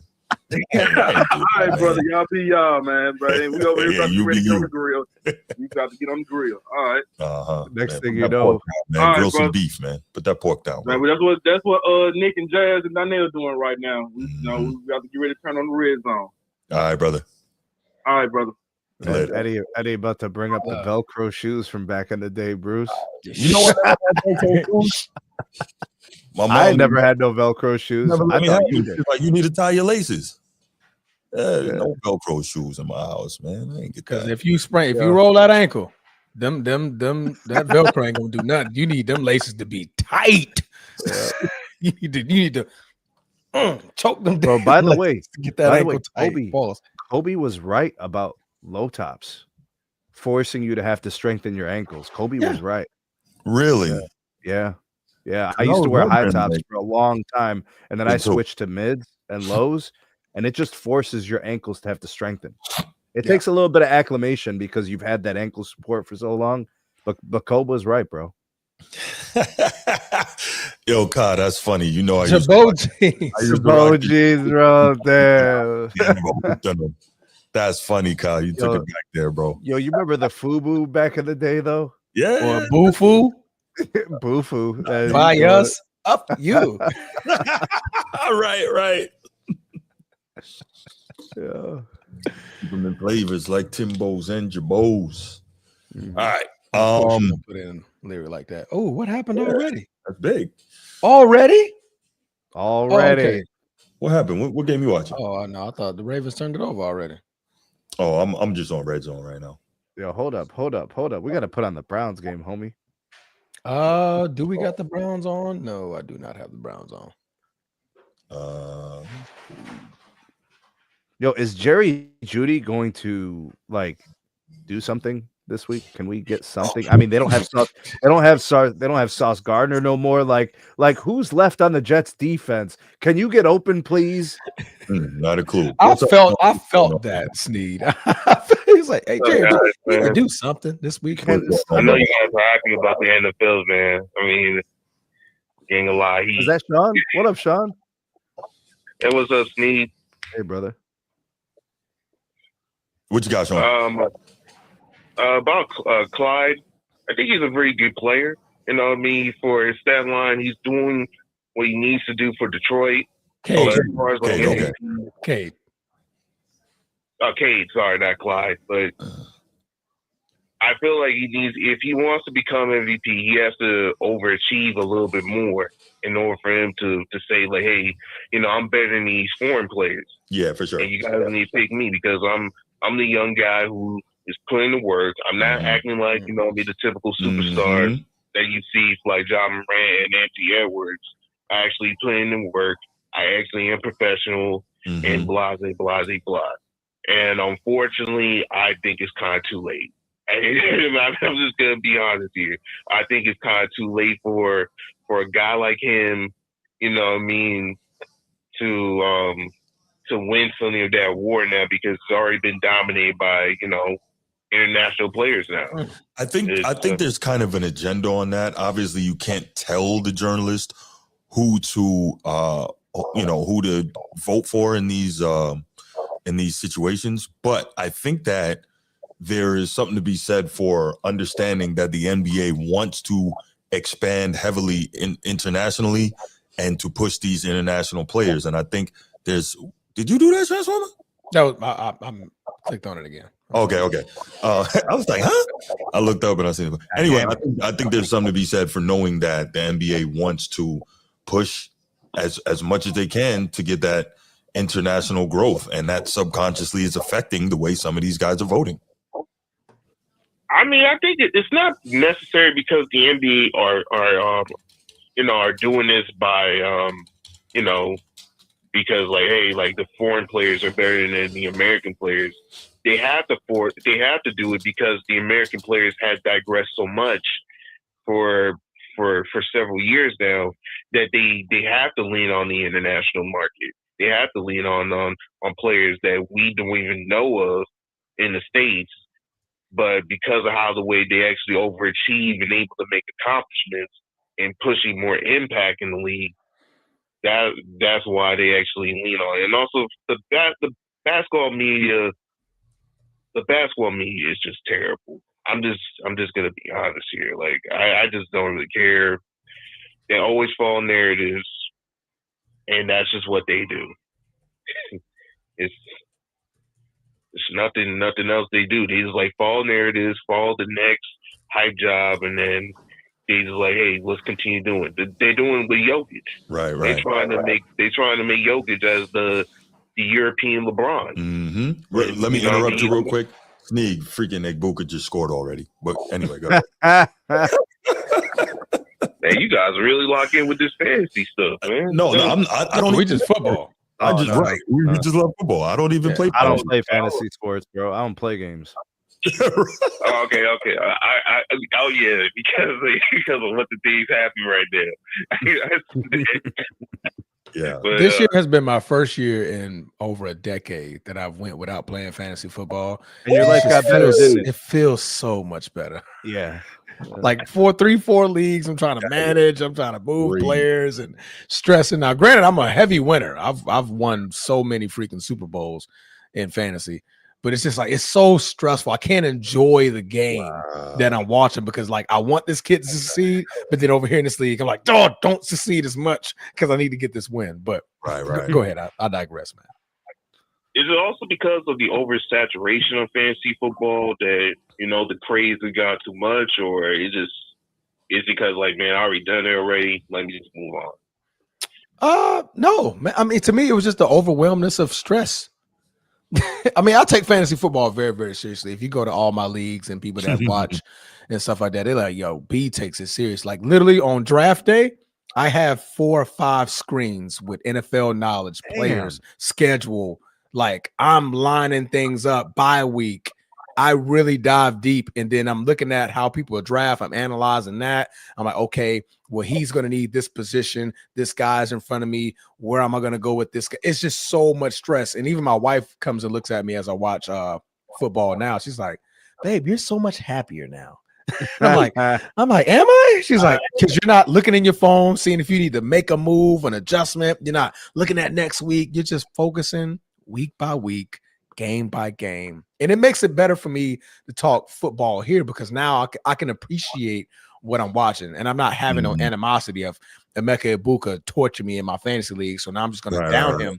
Because well, he was playing against cover 2 all day, and all he had to do was run the post route, and that's it. You know what I mean? So, but yeah, man, it's not the oversaturation. I just enjoy football that much that when I get competitive, like if I have to play fantasy football, I get truly competitive to a point where it's causing a lot of stress. And obviously, my house sees it because then my wife sees that I'm happy again. She's like, "You're happy?" I'm like, "Until Green Bay plays." Yeah, then it's gonna be on pins and needles. Yeah. All right, I'm about to hang up. You know, you guys can talk to the next topic. We appreciate you for calling in, bro. Absolutely. All right. So I think that's what everybody's basically saying, right? The vibe is Cade's really good. Yeah, we got other guys that are they're just better. They're just dominating in ways that we're okay with that, but we're bringing a light and shining some attention on what Cade is doing, and he should be in this discussion, and they should be paying more attention to him. That's the point. Yeah. And who knows what happens later in the season? Maybe other guys fall out of the, fall out of the race, out of the discussion, right? Out of the race, and other guys can. We've seen that happen before. It's 10 games in, so nobody's saying he should be the not MVP. even. It's like 9. Nobody's saying, but there's a lot of people who don't know that this guy plays in the league. A lot of the casuals don't know Cade Cunningham is a real player. They don't watch Pistons hoops, and they're kind of just stuck in the legacy player. I know that for a fact because there's still a bunch of content being made out there that doesn't include conversations about Cade. Right. All right. Final topic, y'all. Final topic. And I hate that this is the last one, but we're going to try to make this one very This was your topic now, mind you. Let me make this clear. I didn't do this, y'all, because I know I get blamed every time there's a LeBron topic. Thank you. Y'all see this. I didn't do it. This was my and let's make sure everybody understands something. Please read the line carefully. It doesn't say this needs to happen. It doesn't say it has to happen. It says should. So it's speculative. Should it's a discussion of whether or not it's necessary. All right. Go ahead, Lakers guy. Just to reiterate, this is Transformers topic, and I got some sound on this too, y'all. Absolutely. A matter of fact, the way you guys introduced it, I don't have to say anything X. Okay, the way you guys introduced it masterfully. Should LA trade LeBron? Question mark. Dot. Okay. Yeah. All right. Should the Lakers trade LeBron, Ramon James Sr.? All right. The Lakers are currently sitting at 7-3, first in the Pacific Division, with Luka Doncic and Austin Reeves holding the mantle down, while LeBron James is still nursing his ass injury. Pause. At first, he said it was his ass. He said it, not me. Something better to say than that? I felt that was the appropriate way to say this. Medial, lateral, could have said cheeks, bro. Could have said cheeks is worse. Yeah, that's worse. Cheeks is worse. Say that one. That's what I'm saying. It could have been. No, but that's what it could have been. Oh, it could have been worse. Yeah. I felt like ass is right there in the middle. Gloop, okay, you're politically correct. Cheeks is crazy. Ass is like, all right, we get it. We get it. Hey, glutes, you're too far left. Cheeks, you're too far right. Ass, just right there. You're literally right there in the middle, man. You get it? All right, but Luka Doncic is playing great ball offensively, 37 points per game. Austin Reeves, when he's playing, he's averaging 31.1 points per game. DeAndre Ayton is actually stepping up in a big way this year. The first signing of the offseason the Lakers had, Jake LaRavia. LaRavia. I'm sorry, I said LaRavia. Yeah. LaRavia. He's actually stepping into his own. He's playing some great basketball. Yes, not shy at a moment. Really, really getting into the weeds of the offense. Marcus Smart is playing better than I thought. Still has a little bit of, I hate Marcus Smart. Because he traded the green for the purple and gold. Yeah, that should never happen. He was in somewhere in between. No, he was somewhere in between before. He didn't go straight like Rondo did. Still, he should. He went from Boston down. I think he was in Washington. No, Rondo had a couple stops. Did he have a couple stops? I thought. Yeah. Okay, so yeah, Rondo played in Chicago, by the way, New Orleans, and Sacto. Rondo did play in New Orleans with AD and Boogie. That's right. Did you guys know? Did you guys see what Bronny did yesterday? He played out of his mind, bro. 9 points. Oh, 9 points, bro. That's crazy for him, dog. Yeah, and a blowout. Get out of here, Sneed.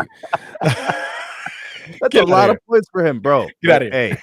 Hey, he had 5 was a season high previous to this one. 5. He's coming along. He's coming along, bro. He had a steal. Stop it.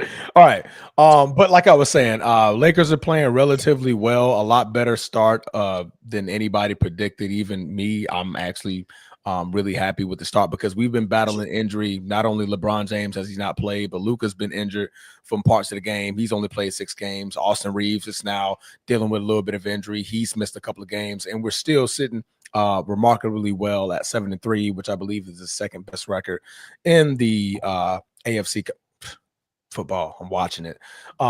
In the Western Conference. There you go. In the Western Conference. So the question draws back that since they're playing relatively well, what does LeBron James come back and does to change this team? Does he make it better? Does he make it worse? That's not my question to ask right now. But the question is he now a tradable asset to where we already know that Luka Doncic is 26, 27 years old. Austin Reeves is around the same exact age.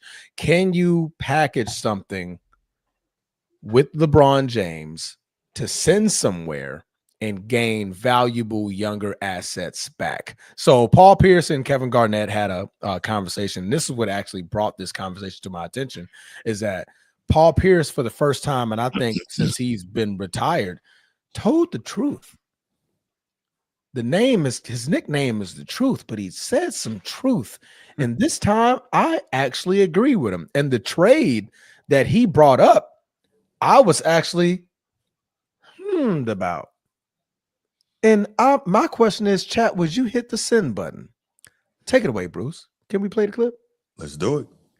Hey, man. Lakers are 6-2 as 6-2 without him, bro. Tuesday. He ain't in no narratives. I ain't heard from him. He don't really cheer. 4-0 on the road. Bronny catch the oop. He'll get off the bench. Other than that, bro, look like Is it time to let Bron go? It's just the way you want to go, though, bro. No, but I'm just saying, like, is it time for, like, they didn't give him his extension, right? No, so he's playing on the last year of his deal. Yeah. And he's currently with the back injury. We don't have a timeline of when he's coming back. And the Lakers are killing without him right now. If you could trade Bron right now, would you? What you trading him for? Man, what you trading Bron for, first off? If you can get, like, just some assets, any kind of assets, somebody will take Bron. Be specific. Like, say, all right, GM, let me put the hat on. Right. All right, so Pete, the GM hat. All right, so look, I'm the Lakers. I'm looking at like the way everything going right now with the development of Reeves and Luka. This Luka team now, we building around him. We got the other kid that's just showing glimpse.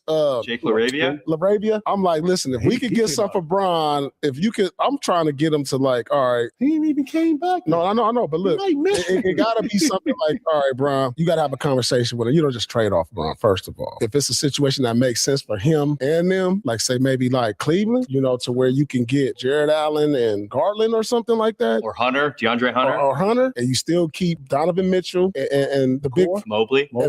And you add Bron to that, because they look like they struggling now, Cleveland, out the gate. You add some leadership over there with Bron, they can make, and especially the East, it makes sense for both teams. What you say for DeAndre, for Hunter, and say Allen and Garland? You hear all this? You can add Bron to Mitchell. That's a lot. And That's a lot for Bron. Garland and Spider. That's not a lot for Bron. You can say if you add Mitchell with Bron and Mobley, you could come out the East. You could come out the East with the three. Jerome ain't coming off the bench no more. You ain't got that bench like you had. When you give up Hunter and you give up Garland. But hear me out here. If we go back to Cleveland, this Bron thing, the Lakers could buy out Bron. Then the Cavs could trade someone like DeAndre Hunter to get him off the books and get like a second-round pick or a first-round pick from some team that could absorb the salary. Yeah. And then they could go sign Bron. You could get Jared Allen. Throw Jared Allen in there with him. But I'm just saying, like, you could only subtract one player and it would still work if you had a third team to work with it and the Lakers bought them out. So him going back to Cleveland is plausible if those things Bron happen. and Bronny is a package deal, though. He's $3 million. So, like, that's not you a lot throw of money. Bronny in there. They both go to Cleveland. One last run where it all started for him. I see it. It makes sense for both ways. I feel like for the Lakers. He's doing a 2-year deal if you go there. He ain't going. Oh yeah, they definitely gonna give him he gonna go there and Dan gonna be like, year it's the farewell tour. Yes. That's what we're doing. Yes, so I hear yes. But my question is, you haven't even put him on the floor with this group yet, and they're cooking. And they're cooking. You know what P not saying? He like how the freedom of everybody's in their bag. Yeah. Now that he ain't out here, you get to see Austin Reeves at 25 shots, 28 shots tonight. Luka is Luka. You're going to see all these other pieces out here just free-flowing and getting it off the glass, bringing it up, throwing the lob, 2 passes, go around the shot. You know what I'm saying? Like, I see what you're saying. It seems like their offense is a little unlocked. Like, everybody got it. Like, goddamn, I didn't even know this motherfucker had this. You know what I'm saying? The joke go, who was number 12? Really looking good. Who was number 12, right? Because Bron's gravitational pull is too strong. When he out there, he going to command so much. He got to have a big part of the offense, and it's going to take away from what they doing right now. But that's what he is. Yeah, that's what I'm saying. But I'm saying offense gonna start through Bron and then everything else is second. But it's gonna take away the way they've been going the last couple of years. It ain't working. It ain't gonna win a championship. And there you have it. The conversation stems around going back to Sneed, I'm gonna come to you last. Pause, because I already know where your stance is gonna be at on this conversation. Laker GM, you are currently the Laker GM, Bruce. LeBron James and Bronny, package deal. You're calling the Cleveland Cavaliers for Darius Garland and Jared Allen. Send it to stop talking. Wait, if I'm the Lakers GM and Cleveland called me, I'd do it, man. Get him up out of my building, man. Because I don't believe that he is going to be. I mean, obviously he can still play, right? We know that. He can still play at a very good level. I just don't believe he's going to be. I think he's going to damage the chemistry that is building on that team. And so many people will have to step back into such smaller roles, and it's also going to hurt the development of players for the future. I don't think it's the right move. If I can get him out of my building, he's gone. That's me. Chat, before I get to Sneed, you send it. Do you send LeBron James to Cleveland, Ohio, back to where it all started, back in 2003? The chosen one was crowned the next face of the NBA when he wore a Cavaliers jersey. Jared Allen, Darius Garland for LeBron James, and of course you're going to package Bronny in there. But the main source is LeBron James. You add LeBron James with Donovan Mitchell, Evelyn Mobley, DeAndre Hunter, and the crew. The remainder of everybody. He reunites with Lonzo Ball, Larry Nance Jr. He's played with both of those guys before. Sam Merrill, who's been playing relatively well this season, coming in place for Darius Garland, playing absolutely well. Do you send that? If I don't care if it's Alaska, let that bum retire. See, Sean, put your Laker hat on, not your LeBron hating panties on. Put your Laker hat on. I can't just send him anywhere. I want to send him and get assets back. LeBron is getting $53 million a year. You add what does Bronny get? $2 million, $4 million a year? Is it $4 million or $2 million? somewhere around there. So total out about 56 million. So you need to make sense. He's got a $10 million guaranteed contract, right? Yeah, so it's 4 years. So that's what, 2.5? 4 years. Okay, so yeah, something like that. So 2.5. So 2.5 plus LeBron's 53, I believe, is what he had. It ends up around 55, $56 million a year. Where do you send him? Where do you send him, Chad? Sneed, where are you? All right. First of all, you're not funny, bro. You're not none of this. I'm a victim in all. I've been pro Cleveland all day. I've been pro Cleveland all day. Well, first of all, I just see the Jets return a kickoff for a touchdown, so I'm already in a bad mood. All right. Look, I don't have that game up. Let me the put Cavs. So the one thing that they brought up that's worth mention and analysis is the cap space. That's a real thing. Yeah. The Lakers have the 5th highest cap hit. The Cavs have the highest cap hit. The Cavs are way above the second apron. Like, they're not even close to the first apron. They're so far away from the first apron. So I could understand the willingness of the Cavs to engage and maybe moving from salaries. The problem is this. The Eastern Conference is for the taking. Yeah, it is. There's literally no resistance to the finals. You just have to be the most cohesive team, and you will be in the NBA Finals if you're coming out of the East. You have to be the most cohesive team. So if the Knicks play this year like they played last year, they're going to the finals. Mm-hmm. If the Cavs stay healthy, they're probably going to the finals. Yeah. So you don't need LeBron to get to the finals. Now, the second thing is, does LeBron help you win the NBA Finals? No, because he can't even help you win round 1 against a team that lost in round 2 last year in the Minnesota Timberwolves. So I don't want him on my team. I don't need him on my team. He does not help my team. So anybody entertaining that, like if I'm the Cavs, for like on a serious note, that GM is literally getting fired that moment if he does anything to bring LeBron here, outside of LeBron coming here as a free agent just to say he played his final season as a Cav. You know how they do that legacy contract? Yeah, it's like yeah, one day or whatever. Yep. Yeah, like how they had contract. Big Z leave Miami and then sign with the Cavs, like do that. Yeah. Like that's fine. But come on, bro, you're so close. You have a talent loaded roster. The Cavs are loaded. The Cavs have to just develop an identity, decide who they want to be defensively and who they want to be offensively, and then they just need to go because they can go to the finals with that concept. The Lakers, should the Lakers trade LeBron, they should have traded him 4 years ago. Once they won that chip in 2020 and they knew that AD was their best player, LeBron was the replaceable one at the time. Once you saw LeBron getting bounced out of the playoffs, being turnover prone, looking tired, not finishing games, getting swept by the Nuggets every year, you knew what time it was. That's why they got Luka. They really needed Luka in 2021, 2022. LeBron's been done. That like is now the best opportunity to move on from LeBron, but it's a $53 million albatross. Who in their right mind is giving up an asset for a really, really aged former star in terms of the game itself? I'm talking about hoops. Yeah, I mean, I'm not talking about his stardom. His stardom is through the charts. Same guy thinks he's still the same guy. There's only one guy who's ever been bigger than LeBron in the NBA, and that was probably MJ. That's it. Like nobody's really bigger than LeBron's star, but $53 million. I got to give up $53 million in talent. Do you think that if LeBron got traded somewhere, he's got a no trade, right? No trade. No okay. trade. So if he agreed to the trade, do you think anybody could get him to agree to restructure his deal, take less? No, I don't think so. But for an extension, yeah.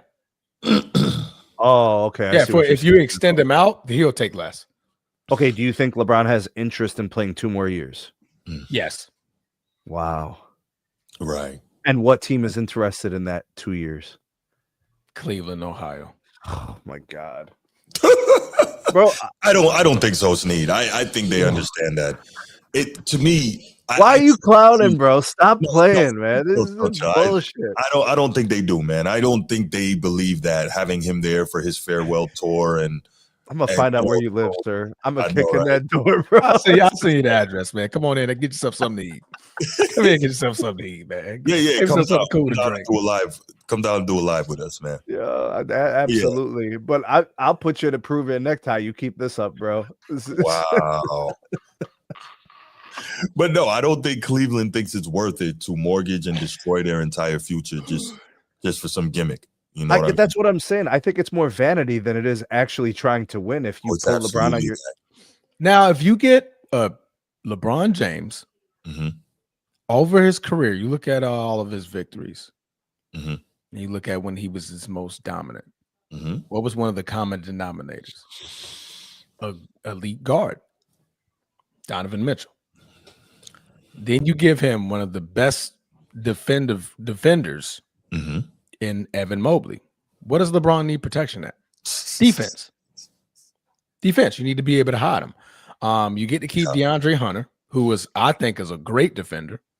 I think so too. At the 3 to pair next to him. So can you place LeBron at the 4, DeAndre at the 3, Mobley at the 5, Mitchell at the 2, and maybe promote Sam in the mix with Lonzo Ball at the 1? But don't you think he is going to badly? He's gonna hurt Donovan Mitchell's production. I get what you're saying. He'll let him be Kyrie. Okay. Because we saw LeBron do it with Kyrie. When Kyrie got to cooking, LeBron said, "You got it." Did Kyrie not average 40 points in a series? Like you got it. You cooking. I can sit back. I can give you 20 to 23. I can facilitate. I can occasionally play the 1. If you need a break, I can run this offense without you in the game for 5 minutes. Transformer. What's LeBron's ranking on the Lakers right now in terms of hierarchy of talent and ability? Oh, the Lakers. Yeah, on the Lakers. Where does LeBron rank in terms of ability and playmaking and just like Austin Reeves, Luka Doncic, LeBron's the third guy. Best case, he's the third guy. Best case, he can be the second. To be the third guy. If I move him to be the second. If I move him to Cleveland, he's still the third guy. Do you believe he would allow himself to be the third guy in Cleveland? Would he allow himself to be the third guy in LA? To win again? Yes. But not to win again? Yes. To win again, I think he'll have no problem backseating to I almost said Darius Garland, to Donovan Mitchell. What game are you watching? Your old boy in it. Cleveland. The Jets they another TD. You don't even want to know how. Flag though, it might be coming back. So you don't even want to know how. Got it. Let's see if the flag brings it back, Sneed. Relax. I'm not even going to turn it on. I got it. No, but I think he might be willing to do it in LA. He's not doing it in Cleveland. He's going to be like, Cleveland, y'all owe me everything. No, I'm not being a third. Cleveland doesn't owe him anything. He's good. You know what he believes? I brought you all the championship, which he did. Yeah, he did that. He can help, but he's not. Nah, he ain't going. Not Cleveland. Nope. I believe if he goes back to Cleveland, he has no problem trying to get another chip out of Cleveland. And if he does win it, I think that's when he announces his retirement. What better way to go out? But Cleveland has to give up so much to make that contract work. I mean, the only possibility is to get several teams involved. It's the only way. Yeah. Cleveland would have an easier time winning a championship, a higher probability, just having the right coach with the right mix of players. Do you guys know that Donovan Mitchell is not even 30 yet? Yeah, I feel like he's like 28, 29, 28. Yeah. Garland's younger than him. Everybody thinks Jared Allen's been in the league for 20 years. The dude's like 26, 27 years old. Donovan Mitchell did come in the league at like 19. He only spent 1 year in college, I believe. Okay. That's a young team. Their elder statesman is Lonzo Ball and Larry Nance Jr. Right. Crazy. I think the bigger problem is even trying to move LeBron if you wanted to. Everybody else in the league knows that Bronny got to come with that. And I don't know that anyone wants to deal with that. Yeah, I mean, 2.5 million. Who cares? No, but it's not about the money, though. I understand what you're saying about the 2.5. Yeah. Nobody wants to deal with LeBron's demands that my son must play and all this foolishness because they're going to be like, yo, he not good. Well, there's proof to what you're saying that LeBron is demanding that his son plays because before the season, JJ Redick planted seeds in the media talking about Bronny is going to be ready to contribute as a real player this year. Like based off of what? Every single player on the roster for the Lakers did more for the Lakers last year than Bronny did. Hey, but yet he was guaranteed to have a spot in the rotation in the offseason. It was earned, not given. What's wrong with you? False. That's what I was told. Yeah, no. Let me stop because we should go has transferred to Bronny apparently. Take him to the G League. Take him to the G League. Take him to the G League. All right, he doesn't. No, absolutely not. But for the Lakers, it makes perfect sense. In all fairness, I mean not fairness, but in positive. Realistic attitude when it comes to this will make sense. This does make sense. Now, LeBron James comes back. The other part of this scenario that Paul Pierce said that he would need to come off the bench. Sorry, but that's not happening. But would that work? Abso-freaking-lutely it would have. But 53 million coming off the bench? It's a tall ass for LeBron James. LeBron's cooking. Tall ass for anyone. LeBron's cooking second team for a bench player. LeBron's cooking second team. Oh, facts. He's cooking second team. Yes. He's cooking, and that's where he will be. Wouldn't allow it. Think about it. He comes off the bench. He can do whatever he wants to do. He will average 25 off the bench, bro. He'll average 25 off the bench in 25 minutes. Easy. In 25 minutes a game. Easy. No, Edward. He doesn't. No question. That Robert Parrish role. No, he doesn't. Easy. But he does need to learn how to step back. But no, I would love him to be in the dunker spot. Need to play the Robert Parrish role. So I can put him in the dunker spot, then I'll put him in the dunker spot for. So then he's playing like a power forward, really. Correct. Yeah. But the problem is he can't just sit in the dunker spot all game. He can't just sit there all game. He can move, but I'm saying primarily that should be his role. Okay. Primarily the dunker spot, like an Aaron Gordon, similar to how Aaron Gordon plays. Aaron Gordon does a lot, bro. No, I'm just saying similar. I didn't say all the way, not all the way Aaron Gordon, but in certain plays where Aaron Gordon moves, spot. Right, but he moves across offensive formation way differently. And Aaron Gordon plays a lot of defense, so there's that. Yeah, he said the dunker spot. That's all I said. That's all I said. Okay, sorry. Yeah.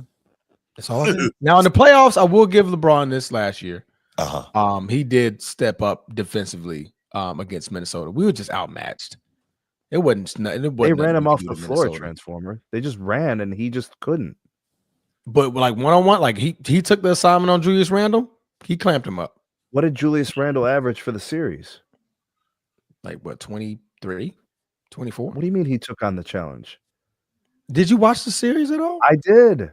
I saw him 4 or 5 consecutive possessions when the Lakers needed it. Clamp him up. Put him in purgatory. Why'd they lose those games? Austin Reeves forgot how to shoot. Couldn't score. We can get a stop. We couldn't score. I didn't really see the Lakers stopping anybody. Well, then you didn't watch the whole game. No, I mean, I positively watched the game. Whenever Minnesota ran the floor, it was Luka and LeBron lagging the play. Those are Luka back there complaining, and LeBron was right. That's what I'm saying. When it came to half court sets. LeBron was playing great defense. But the game was won in transition. If you look at those buckets, those are easy points. There's no defense there. Those guys were just freely taking shots in transition. It was easy. Question. Go ahead. My bad. No, I was going to say, what do you think of this comment my man Kyle posts here? And I think it's very legitimate because most guys, well, first of all, no one's ever played this long. But at this point, you wouldn't even be at this point from guys we saw play, 20 plus years other than Kobe. Guys weren't even, guys were coming off the bench at this point. So to be able to win a sixth man of the year, that is another thing that you could say, even when age caught up to him finally, right? He was still dominant enough to lead the second unit and kill and be sixth man of the year. What do you think of that? Again, his ego gets in the way of it, but realistically, it would be awesome. Like I said, but Paul Pierce was speaking nothing but an absolute truth. It would be phenomenal to have LeBron come off the bench. He's still going to get 30 minutes. Yes. It's not saying we're going to shorten your minutes up because we want you around 30 to 33 for the season. Definitely. That's where we want you, right? But you coming off the bench, letting Luka and Austin run the first segment, and you coming in around that 7-6 minute mark, you're torching the second team because the starter's going to have to sit. They're not going to play the whole first quarter. You can legitimately run the offense through LeBron on the second team. Absolutely. Yes. Yeah. And guess what? You still got DeAndre Ayton, Jackson Hayes in rotation. That's right. Yeah. And you're kind of playing with house money because if things don't work out, Luka's right back in. Austin Reeves right back in. Carry. Yeah. No, I'm with you guys. I'm with you. No question. Because at the end of the day, and then we'll open up the phone lines in a minute here, he can still play at a high level. No matter what, he can still play at a high level. So, but will actually in the playoffs to take advantage of that the right way? Think about what the playoffs look like where LeBron gets to come in with a specific mission, right? Because if you think about it, LeBron's mission, if he's coming off the bench, is very different than what it is as a starter. Let him be he has a very what's that? Let him be the microwave. Yeah. Give him the green light. Absolutely. How they got players who come in like Jordan Clarkson comes off the bench and some games he'll score like 12 in a row. Yeah. LeBron, you give LeBron that type of verticality where you just like do what you do. You're LeBron. He could play out of the post, he could knock down the three, he could and it's just like I said, bro, it's offensive house money. Your best offensive players are taking a breather, and you're a very, very competent offensive player, even at your advanced age.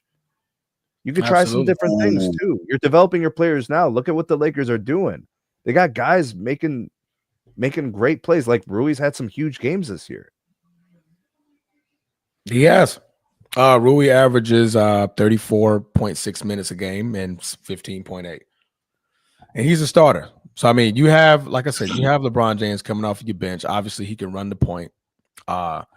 He can take some time with LaRavia, Marcus Smart. He's going to have either Ayton or Hayes in the game, Vanderbilt in rotation, and guys like that. It makes perfect sense. And you can keep him around that 30-minute mark.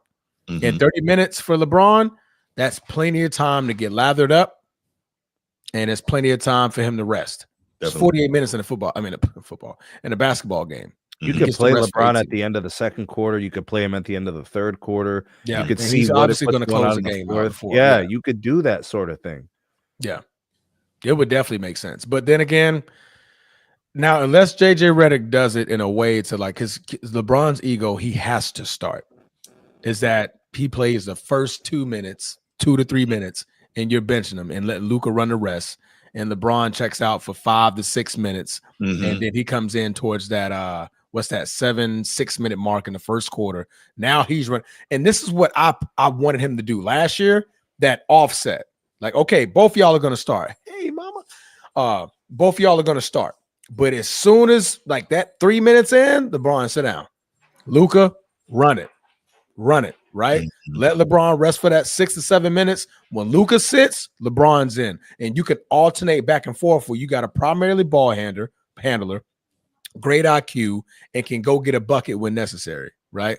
And I feel like that's exactly where LeBron James could have sat. He could have sat. Because he's not coming off the bench. Realistically, we're saying it sounds good to all three of us. We all agree. We think he'll be phenomenal off the bench. But if JJ Redick was to come with that kind of mindset, all right, first 2 to 3 minutes, okay, you started, cool, sit. Sit him for 5 to 6 minutes, and then boom, you can come in with that second unit, and you can really tear up the rest of the game. But yeah, man, that's what I had, man. I thought that was interesting. I thought so too. I thought it was very, very interesting. I'm like, well, for the first time, and I think in a long time or at all, that I actually agree with what Paul Pierce had to say. Hey, Transformer, if LeBron, if the only way for him to get a contract, I don't know, I'm just looking down the line, next year, year after, whatever. Okay. In order for him to get a contract from an NBA team, they told him you have to come off the bench. Does he just retire? He retires. No, he would do it. No. He's not going to just retire because he must have his retirement tour. So he would accept it and make a stink and act the fool until they started. As part of his retirement tour, he would make a stink? No. He would accept it just to get on a team because he must have his retirement tour. He's not going to leave without it. If they tell him he can't have it, he's going to play till he's 90. He has to have it. You don't understand. Like this dude here. His greatest narcissist we've ever seen. He said until he's 90 or 2090. Whichever comes first. No, but he's got to have it in all seriousness. So yeah, he will. I think that if they told him that, he would accept it. Then he would come and be a malcontent until they said, "Look, just start him. Yeah, get him out of here." That's what he would do. Yeah, he would. But no, nobody in their right mind is bringing him off the bench. No. Yeah, correct. Because that's just not gonna fly. That's a no-fly zone. And plus, there is a team out there that's gonna allow him to start. Right. 32 teams. It's not 32 players that's better than LeBron James. Sorry. By the way, let me be objective here. My guy Ben Morrison, go Irish, cornerback for the Tampa Bay Bucks, just got smoked and gave up a long touchdown. Go Irish. I'm being objective here is what I'm doing. But I'm still showing love because I think he's got a lot of ability. No, he went to try and make a play on the ball and he didn't make it. And next thing you know, guys down the sideline. By the way, remember I chose the upset with Tampa and Buffalo. Yeah. Miami and Buffalo. Sorry, Miami's up 13-0 on Buffalo right now. Yeah, they are. Yeah, that's a good call so far. Just reminding you, Sneed. Another slow start. Just a thought. Another slow start. I had the Bills, of course. Bro, did you see what the Bills did to the Ravens earlier this year? Listen, I totally get it. I'm just saying. Very, very fair. I'm just listen. I'm just saying that. No, Bruce, I know what you do. You're planting the seeds, bro. I see what you're doing. What are you talking about, Steve?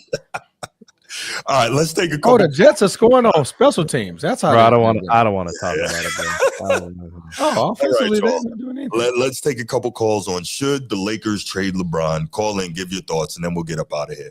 This has been a marathon episode. I think a big part of that obviously has been the early game where we got distracted, and also the NFL midseason awards topic, which ran through long, but it was great. But let's go ahead and we'll take a couple calls, give you guys thoughts, and then we'll get up out of here, and you guys can enjoy the rest of the day. We are officially changing the name of special teams for the Browns to special needs. Special needs. Wow. It is 2 TDs in the first quarter on special teams. They gave What's up. that? Special Sneeds? Special Sneeds. What's up, Sean? What's up, man? All right, brother. Go ahead and cook, Sean. The answer is obviously yes. They should have traded him a long time ago. I agree. No, man. You know, I'm not giving him no grace.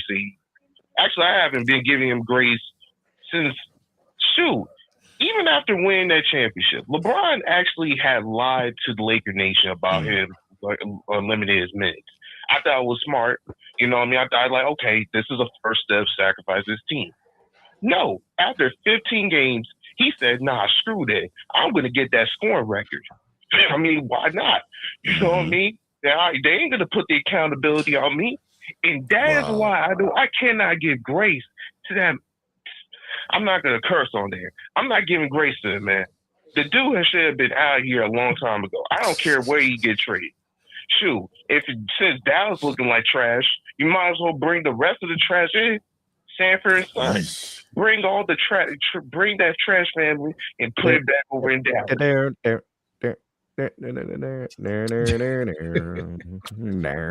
All right, take your LeBron hating panties off. Let's get to some real questions.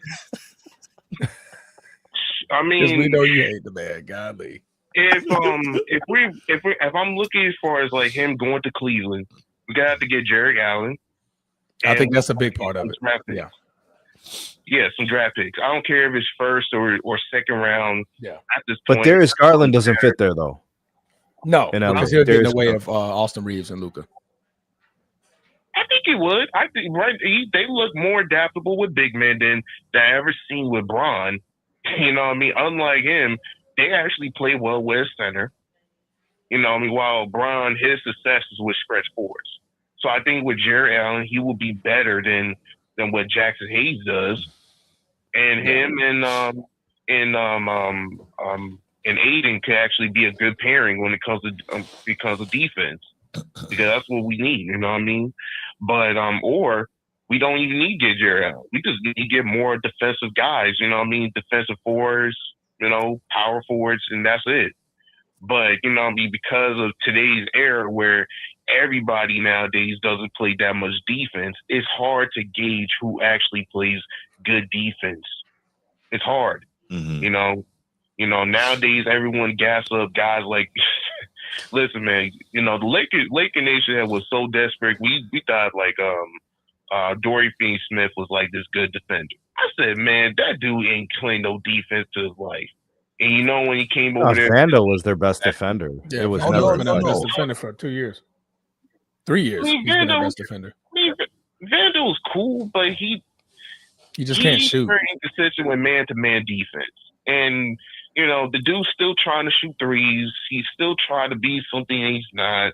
And I'm just getting kind of tired of it. You know what I mean? Look, I think that's because we're asking him to be something that he can't be.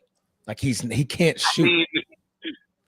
I mean, he's trying to follow the stupid trends that what you know what I mean, what today's players are doing, which is shooting threes and this whole stupid 3-and-D stuff. When the only 3-and-D guy that I ever seen is Klay Thompson. Before the injury and his step bug nowadays. So I mean, come on, bro. Like all we had to do is just have defenders. You know what I mean? Just have some good defenders, players that actually have some grit, and that's all it is. All these narratives about like, oh, him playing defense or him stretching the floor, all that stuff is all minority. We just need to get good players that can just put effort and work hard. You know, that's all it is. You know what I mean? If I'm choosing a team, you know, if Cleveland ain't gonna do a deal, Dallas is gonna do a deal because they're looking desperate out here. Nico's hiding. I'm telling you, he's hiding under the barricades, trying to go to his family. But Dallas fans say, no, Nico, you need to do your job. There you go. You got anything else, man?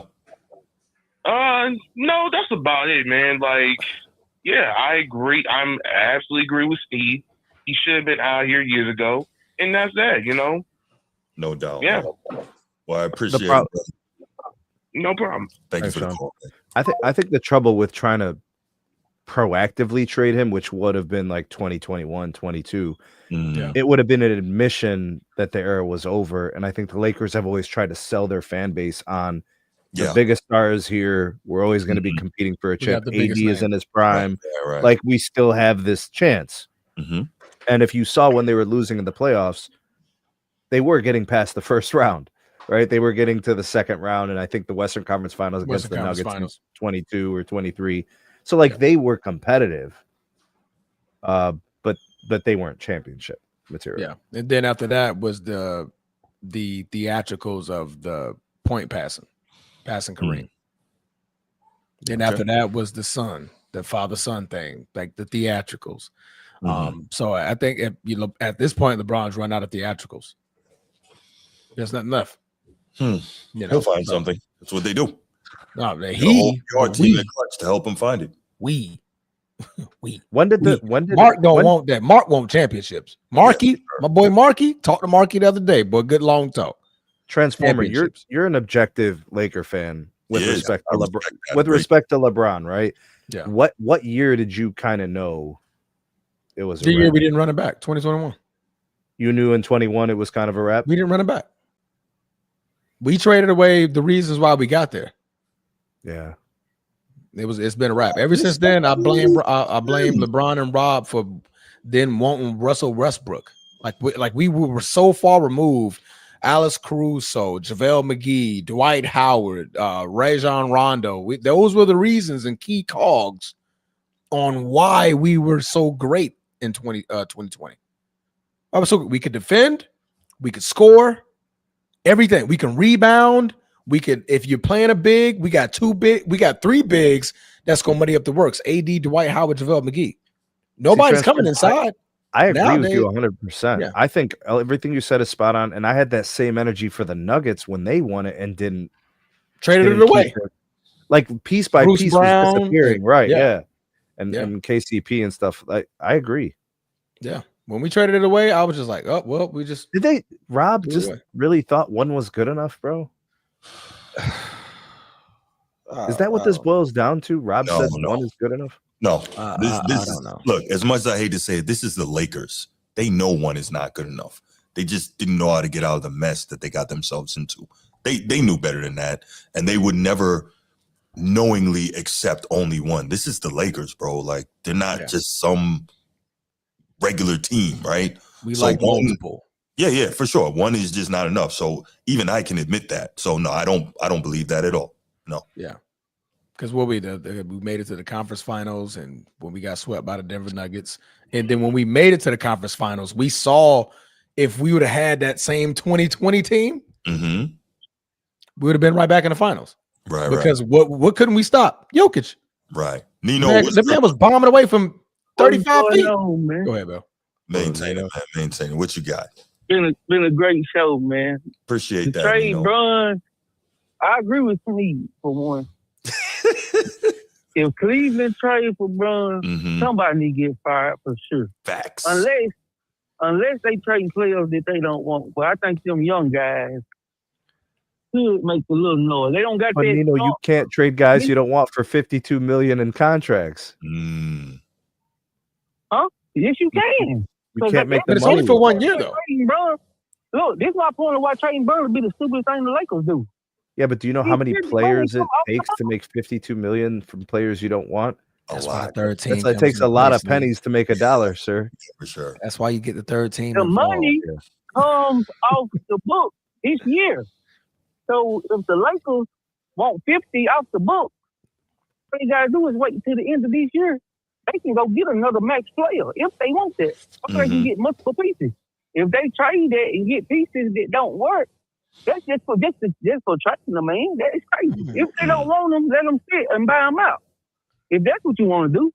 Yeah. But if you're going to trade to get some pieces that ain't the future and you get 50 coming off the book, that'll be the stupidest thing I ever heard in my life. That'll be just dumb GM. That'll be worse than Nico. Which he could be. Now, can we agree? Listen. I was thinking talent too, like, man, AD is can make some. Listen, man, the man gonna get fired. Okay, I know this off topic, but that man gonna get fired for trading Luka to LA. He gonna get fired now. You better believe it. Nope, none of his players. Even if the owner wanted him to trade him, fired because you gotta have a scapegoat. Yeah, somebody getting fired. Yeah, but listen though. I forgot. I don't think the people realize that the $50 million for Bron is probably why they didn't give him an extension. The money comes off the LA books. If they would have did if he would have took a team cut, the money still would have counted for this year, so it didn't make sense. If they let this year play out to the end of this year, that money come off the books. You can get a max player or multiple pieces with that money. Hold on, Nino, real quick. That money. Oh, go ahead, Steve. Real quick, Nino. This is just a message to everybody. LeBron has publicly said he will never take a pay cut. Yeah, he did. No, he did man. LeBron ain't taking no pay cut. I wouldn't take no pay cut. I don't put myself in, this and that. I put myself in people that make sense. I'm not taking no pay cut. You give me $50 million? Hey, it's a real project, baby. Oh. And I think LeBron is building a house in LA valued at like $100 million house. Yeah. So, and it took 4 years to get the permits to build it. It's a lot of red tape in LA. Yeah. I mean, that's where you got the studio and everything coming up. The what? I don't think Bron. Well, he trying to rap. I get I get into media studio, the media point, right? Oh yeah, the media studio, gotcha. Media studio. Yeah. Just rapping, bro. It's a studio. My bad. I was about to get mad. Like, he better be good, or I'm gonna drag him. But anyway, go ahead. There's no indication that he would be good at rapping. MJ, right? Certain players. I think basketball, which I think Bruce made this point. I think basketball was certain players' number one dealings, like family. Like you heard Kobe say, he put family. He lost a lot of family. He lost friends for the game. Mm-hmm. I don't think real life Bron built like that. I don't think so. Nowhere near. He done got to LA with his family. He ain't leaving LA. And there's nothing wrong with that either. He might go to the Clippers. No, I don't say nothing wrong with it. Right. I'm just saying I think it's fact. Kobe said, I mean, we seen it. Kobe lost friends, all his friends, a lot of friends, and parents, yeah. He lost a lot of family for the game. You know, a lot of he said he was so focused on the game. You know, that was it. So I don't think I think Bron done got to be around his family in LA. That's where everybody is. I don't think he's doing that. I think after this, if they don't give him, if it's either the Clippers, he signed with the Lakers for a lower price. Wherever he goes, it's going to be a lower deal because he ain't worth 50. It might be for business wise, but he ain't worth 50 in place. Nope. I think it's gonna be the Golden State, Clippers, or Lakers. That's it. He gone. He ain't. I'll take Kuminga. Kuminga. Lakers think they get everybody. If I gotta trade him, I gotta get something, Bruce. Damn, can I get something? Y'all supposed to have everybody, man. I'll take Draymond Green. What the fuck? No. You know Draymond want to be there with his king. If he gets traded to Golden State, he comes to us. Mr. Triple Single himself. Okay, I got you. My bad. I'm bugging. Okay. Yeah. What would you do if this happened, Transformer? Y'all trade Bron for Kuminga, right? Go let the 50 roll off their book and sign Giannis the next year. When LA, I thought you was gonna catch on to this. You're 50. They can play for Giannis, Luka Giannis. The league in trouble. Yo. Giannis, Luka. What? You gotta make play for the book. Right now, LA ain't got it on the book. Yo, Bruce, we gonna have it. This, Bruce, you hear this? We gonna have a cheddar. What do they call it? Cheddar. We got the cheddar, and Mark could do something like that. Mark pays the big bucks for the guys. He'll take that luxury tax, that second apron hit. He don't care. That boy and he just came off of a World Series too. Just send Steph over there while you're at it, bro. Guys, I just had a horrible nightmare, and I thought I heard somebody say Giannis with Luka in LA. And Steph Curry too. Steph is gonna go there too. That would just be okay. We way above the apron. You know they ain't gonna allow that. That's 3 max players. We can only have 2. We can only have 2. You can only have 2. We can only have 2. No, Steph taking a pay cut. Steph would do it. Steph would do it. You gotta make room for the 50, Bruce. You can't just. You gotta make way for these things. Nino, that in all seriousness, Nino, that is actually a very astute move business wise. But you know good and damn well I don't want to see it. And if it happens, it's the end of the format podcast. I'm done, and I'm blaming you, Nino. And oh man, we ain't gonna be cool no more. They need to put me in a Mark will do it. Marky is playing. He's scheming. Dylan Gabriel just got sacked for minus 23 yards, bro. Oh, damn! On a 19-step drop back, bro. He was man. Jackson Dart just don't care about nobody. And Jackson Dart is getting. It's been a great show, man. It's been a great show, man. Y'all absolutely. Hey, man, we appreciate that, man. Thank you, Nino. Go Steelers.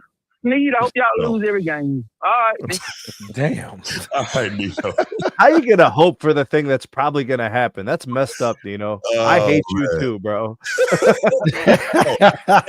Is it me or is the hatred in the NFC North not NFC, the AFC North worse than the hatred in the other divisions? You know what it is, bro? It's people like Nino that are really messing things up for the AFC North.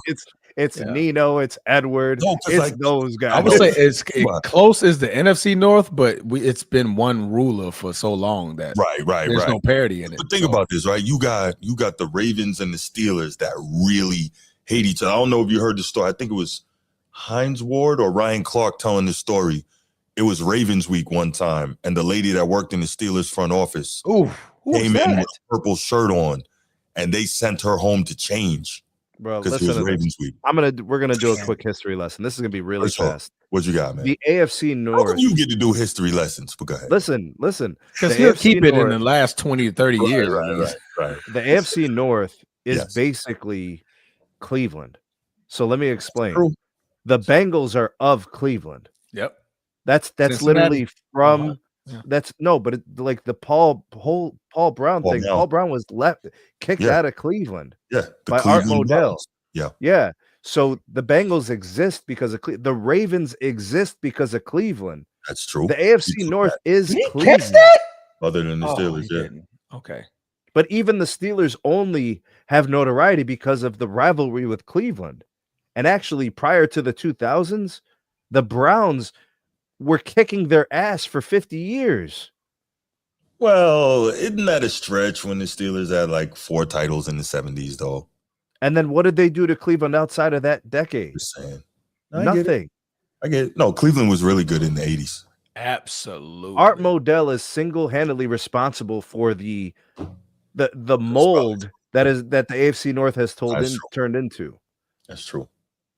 Thank you, Sneed. I get to give the history lesson next time. I'm just saying.